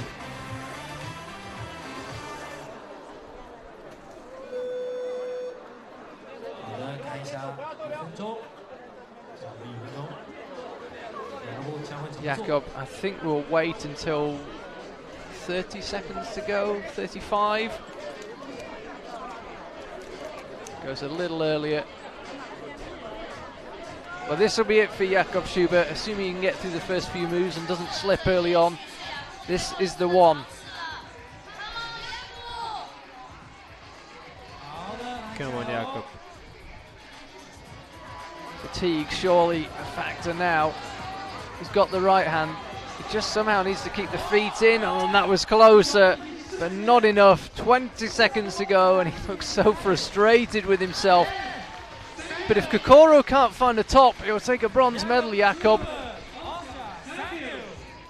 That looked way better. Like, he joined his right foot to the gray volume. He even did a toe hook with his right foot, and it looked way better. But too bad his foot slipped.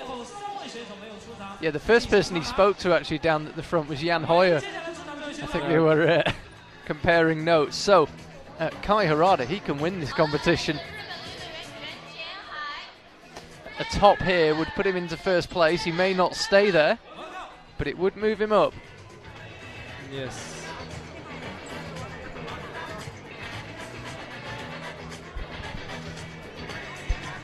So with Kokoro Fuji still to come, the podium will not be set, let alone the order, until the last climber.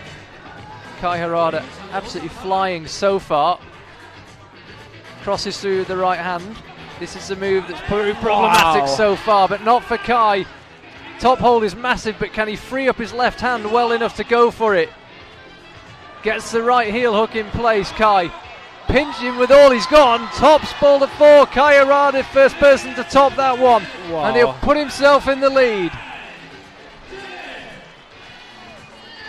That looked amazing. So, Kai Harada goes into the lead, not only tops it, he flashes it. So Tomoe needs to get the zone pretty quickly. That's about all that's required. A top seals it completely, and also a zone. If Tomoe gets zone in 6 tries. Yeah, so there are a lot of tries, and everyone had a zone so far. So yeah, you're right. Everybody's had the. In fact, everybody's had the zone on their first attempt. Yeah, so Tomoe likely to get it, you would think, but we'll see. So Tomoe, yeah, he needs a zone in less than half a dozen attempts to win the competition. If he can top the boulder, he wins it purely on number of tops, and he'd be the only climber with 4.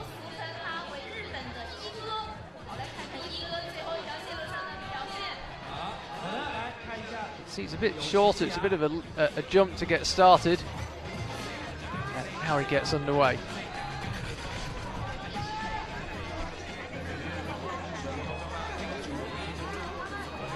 Okay, that's it. So that's the zone for Tomoa. He's secured the win of the competition. He hasn't yet secured the top. Kai Harada's flash looking more impressive by the second.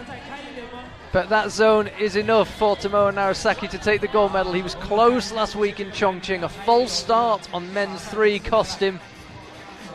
Maybe going a little too fast there. Yeah, too fast. Like, nobody jumped from there, but Tomoa just like, but okay, I can do it, I can hold the swing. Yeah, so Tomoa, winner of the competition. It's never quite as dramatic when someone doesn't win by topping, but he is the winner of the competition, we know that. Yeah, he did all the hard work before, so exactly. He deserved it. He did deserve it. Because it's surely relaxing for him knowing that he already won. You would imagine so, yeah. First win for him for over a year. It was Moscow 2018, his last win. So he's back up to the zone. He just needs to go a little slower here. That's more like it. And he's close as he brings up the left hand. So Tomoa Narasaki's going to be first. Kai Harada's going to be second. As it stands, Jakob Schubert will be third. Kokoro Fuji could take it away from him though, if he could find the top. We shall see. 1 minute 55 for Tomoa to seal his win in perfect style by topping this boulder.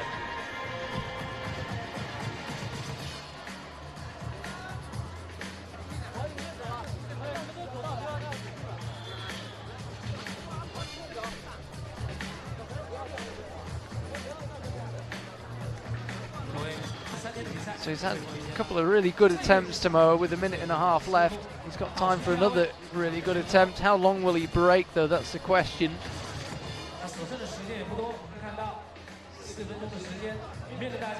Yeah, I think he only wants to make one more attempt. Because otherwise, even if he goes now, he'll not have time for another good attempt. Because you want to rest at least like 10-20 seconds in between each attempt. Yeah, he's taking a long rest here, Tomoa. I think this is it, now or never. He's free of any pressure now. The win is in the bag.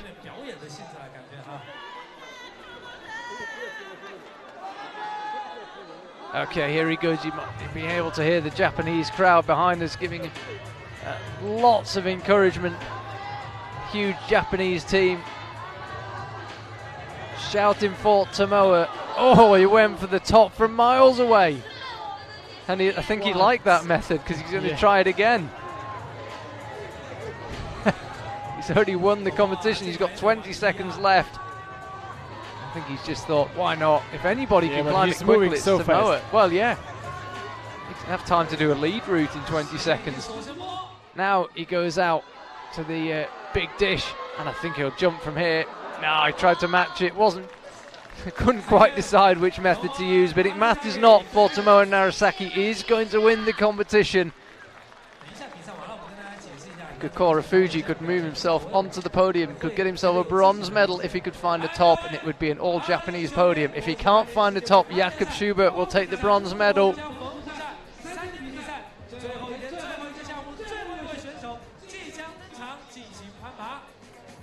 Ladies and gentlemen, 3-day competition. This is the last day, last program, last competitor. One out. Here comes Kokoro, he's looking for a top to get himself onto the podium. He's got 4 minutes to find one. The boulder's already been topped. It's been flashed by Kai Harada.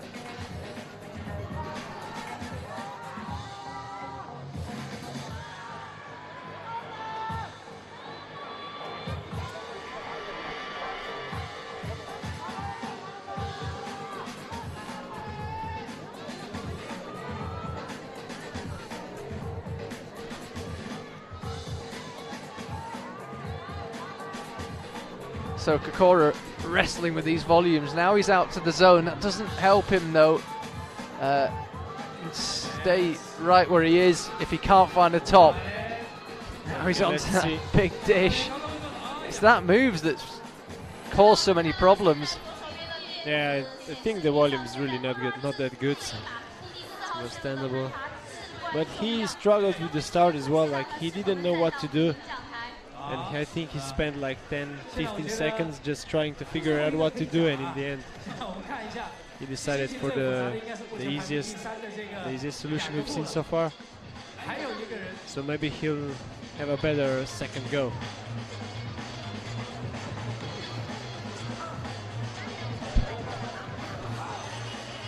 Still only a second go coming up. Kokoro. You can see how big the crowd is. It's comfortably the biggest crowd we've ever had in Wujiang when we've been here for Lead World Cups. Huge crowd now. Plenty more IFSC action coming up as well. In just 2 weeks' time we'll be in Munich, speaking about big and enthusiastic crowds. And then the Boulder and season finale is in Vail a few weeks after that. And then the lead season begins. There's a lot more to come. For now though, we've got 2 minutes left of this final. It's all about Kokoro Fuji looking for a place on the podium.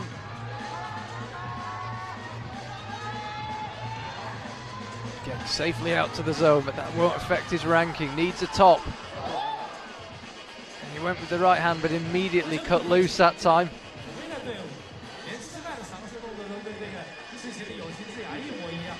I think he went for the screw on.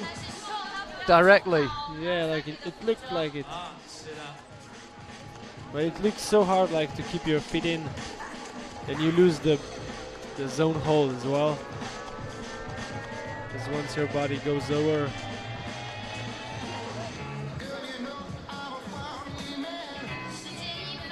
only I think one more good attempt for him. Yeah, you would imagine so. You can see there Jakob Schubert and Jan Hoyer down the front. Jakob might be watching slightly nervously because there's a podium on the line here for him. 1 minute to go now for Tomoa. The beeper sounds for Tomoa, for Kokoro, excuse me. Yes. As the beeper sounds, pulls back on. He's had a long rest. He's got 15 seconds left. A bit like Tomoa, maybe just needs to slow it down slightly. It's releasing this left hand that causes the problems. And went for the top like Tomoa. 34 seconds to go. He has got just about enough time for another attempt if he wanted it. He'll go for it. Why not? Yeah, come on now. 18, 17. He's actually got plenty of time, especially if he goes direct for the top, which I think he might. Lining it up, Kokoro, 8 seconds to go now, tries to match and can't quite find a way. So Kokoro stays where he is. Jakob Schubert takes the bronze medal. Just have another look. Yeah, and look at all the lines on the gray volume, like everyone just sleeping off that gray volume. Yeah, it tells its own story. Good job by the route setters. Every boulder topped. Winner got 3, second got 3, and just 1 top for everyone else down the order. But every boulder topped, really nicely done. And that final boulder and the first one only topped by 1 person. So it is Tomoa Narasaki. You can see it there. 3 tops for him. He got all 4 zones. Kai Harada not far behind him, but missing out, as it turned out, only on attempt to zone. Jakob Schubert takes the bronze medal. Keita Dohi 4th, Kokoro Fuji in 5th, and Jan Hoyer in 6th. We'll have the top 3 presented on stage, and then we're hoping to grab a word with Tomoa before we go off air. I mentioned earlier, don't forget, we've got an awful lot of action coming up. In a fortnight's time, we're going to be in Munich. Always a fabulous event, always a sold out and very enthusiastic crowd in the Olympic Stadium. And in the second weekend of June, we'll be in Vail, Colorado for the final Bouldering World Cup of the season. But of course, don't forget, we'll also be in Hachioji. So there's a World Championship for the boulders to play for as well later in the year. And Jakob Schubert, quite understandably, looks absolutely delighted with his 3rd place. Kai Harada, 2nd for him. Brilliant performance. Had that slight controversy on number 3. Did he top it? Did he not? He was awarded it in the end. But nobody could catch this man. Tomoa Narasaki topped the first 3 boulders. Nobody else could do that. He is a World Cup winner once again. He's had quite a long wait for another win, but it's come at last. Here in Wujiang, and he's going to head down to the off the stage, swing round, and we will grab a live chat with him. I'm just keeping my eye out. The interview pen is right next to us here in the commentary box.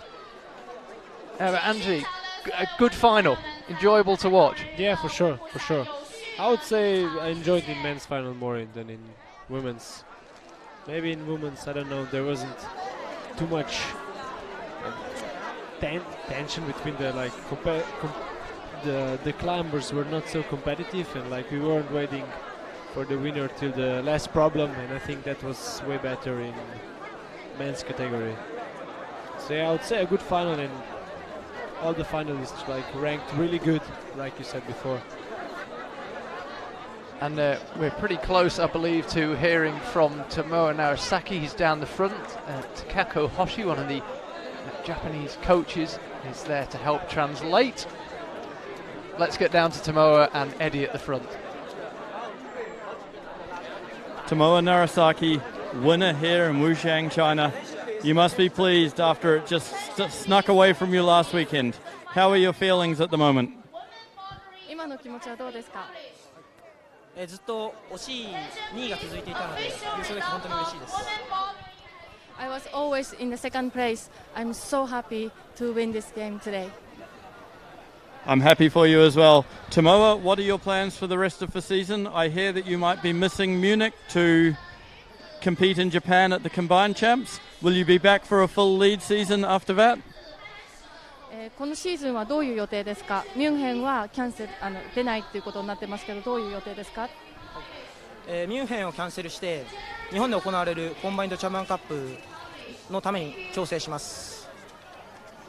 I will train for the Japan's combined Japan Cup, skipping München, and for the その後の最終戦のアメリカには行く予定なので、そこでまた優勝を狙ってます。I'll aim to win in the Vail Boulder World Cup in coming up. Excellent. Well, we're really excited to watch it. We hope to see lots of Tomoa style. Thank you very much, Tomoa Narasaki.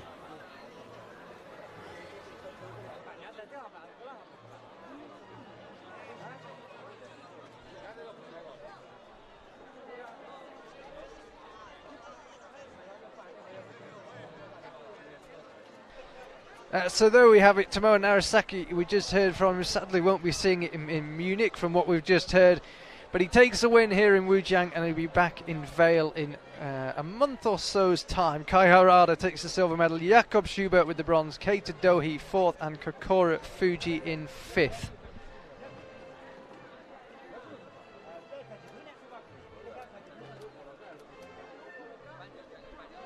Over on the women's side, you can see there Janja Garnbret, 4 tops for her, untouchable as she has been throughout this whole bouldering season. Kiyo Noguchi and Ai Mori collecting another couple of medals for Japan on what was another excellent day for them. Miho Nanaka was 4th, Jessie Piltz 5th, and Julia Shanodi in her first bouldering final ended up 6th.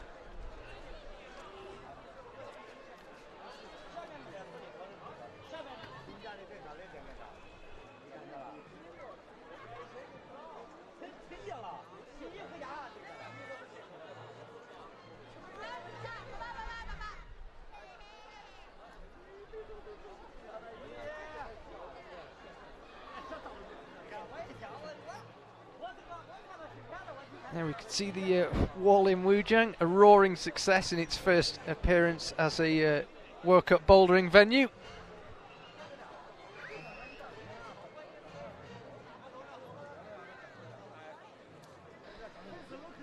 We're just getting ready for the podium ceremonies.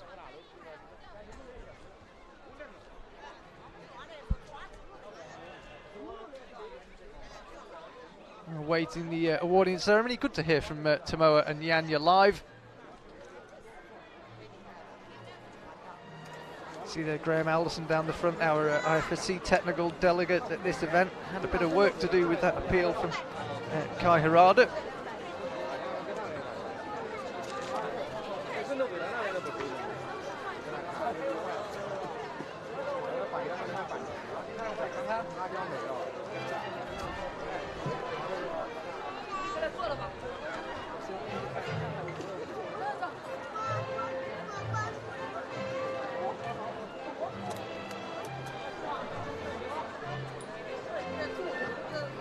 So we will have the podium ceremonies very shortly. It will be Slovenia and Japan picking up the gold medals.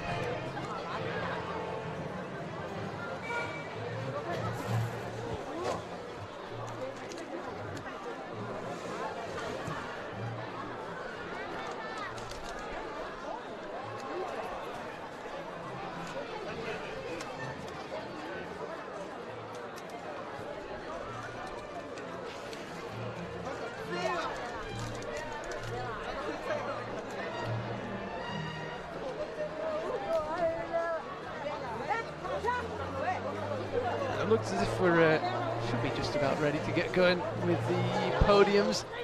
Some of the Chinese volunteers are having their picture taken on the stage in Wujiang. Be the women out first on the podium. Another gold medal for Janja Garmret. Nobody has really got that close to it in 2019. She's been challenged at just about every World Cup, but she's always looked as if she would find a way to win.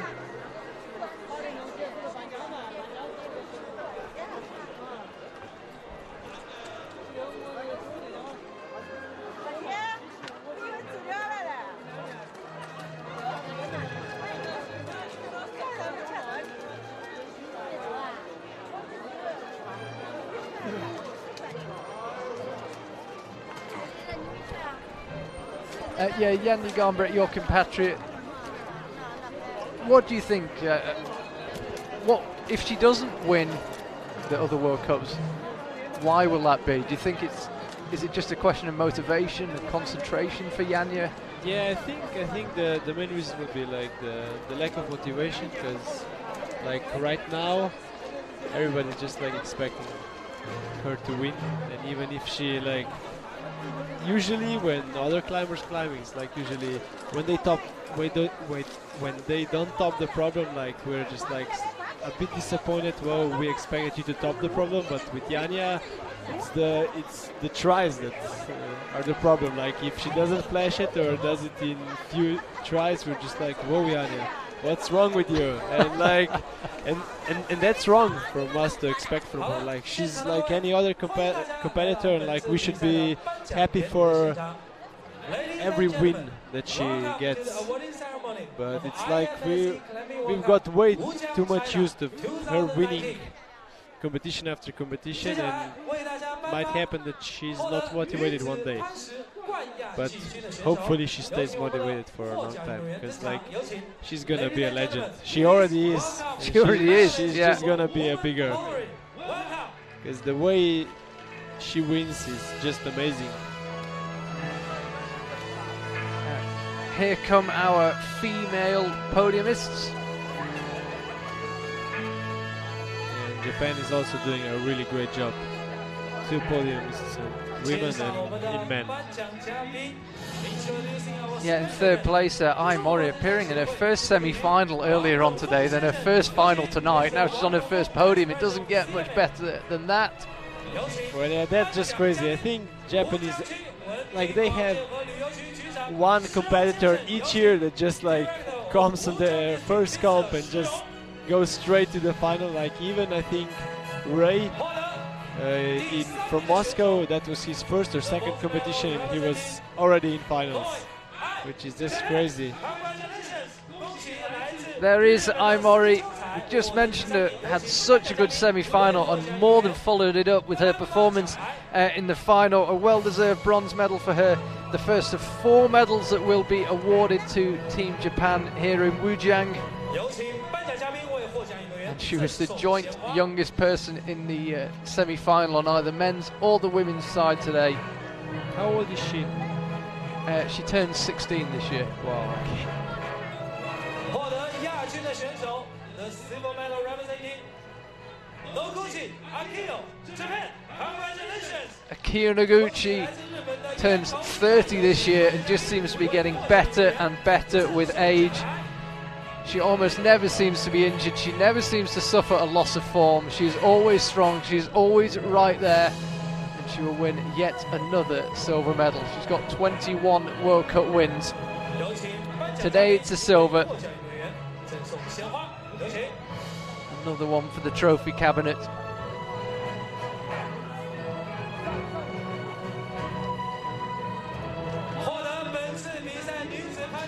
The winner of IFSC Climbing World Cup Wujiang, China 2019 Women Bouldering. Congratulations to Slovenia, Janja Garnbret. There is Janja Garnbret, winner here in Wujiang.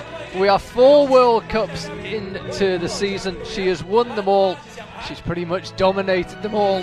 The only colour she normally deals with is gold. It is World Cup win number 23 for her. She now has more World Cup wins than she has years of being alive. Yeah. It is quite incredible what she's doing here, Janja Garnbret. She really is rewriting the rules. Ladies and gentlemen, please all rise up. So we'll hear the Slovenian national anthem.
Ladies and gentlemen, the medalists.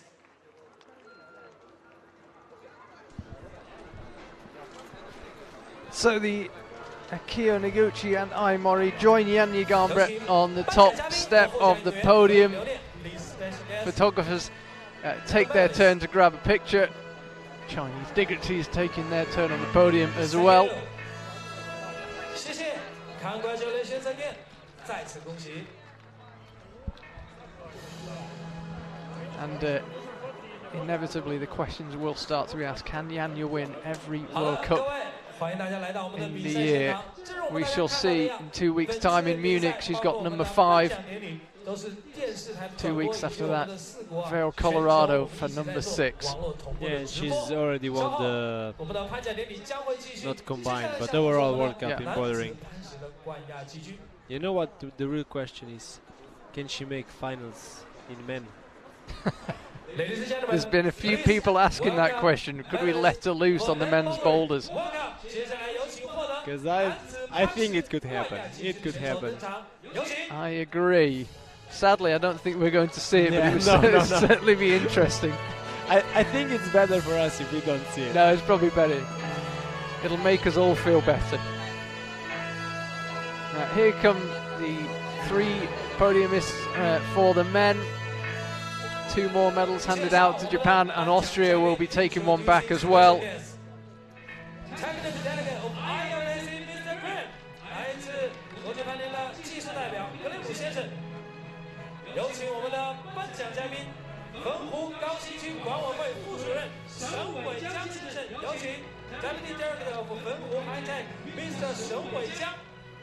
The dignitaries, including our own Graham Alderson, being introduced. They will be carrying out the medal ceremony.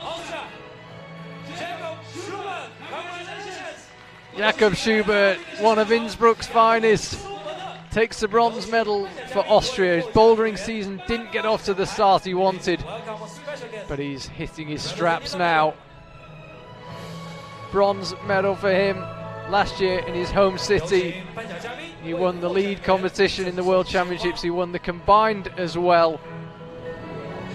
Be interesting to see what he can do in the lead season. But for now, great result for him in the bouldering, 3rd place. Yeah, he's gonna be super happy with that.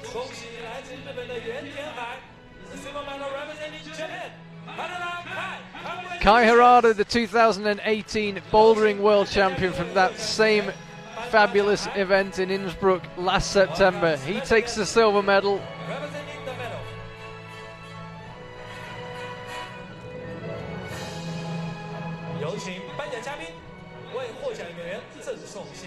He was close to Tomoa Narasaki in the end. He just had some catching up to do. Tomoa's tops of the first 3 boulders really just gave him a lead and nobody could rein him in. But Kai came close, World Cup silver medal for him.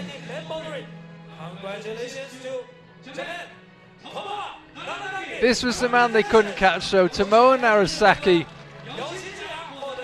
World Cup winner again, almost won the World Cup in Chongqing a week ago, but slipped as he started the 3rd boulder. He makes amends a week later in Wujiang.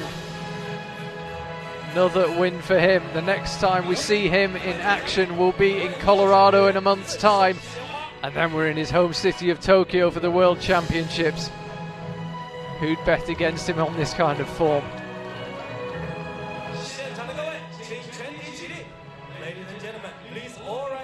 And now we turn towards the big screen and we'll hear the Japanese national anthem.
So there we have it, Jakob Schubert in 3rd place, Kai Harada in 2nd, and Tomoa Narasaki the winner here in Wujiang. Congratulations, smile. Yeah.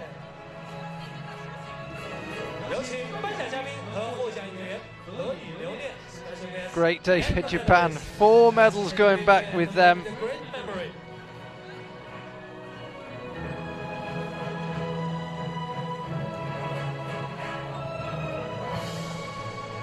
There we see it, Tomoa. Sad to hear he won't be in Munich, but he will be in Vale, and I've no doubt he'll also be in Hachioji in a few months' time.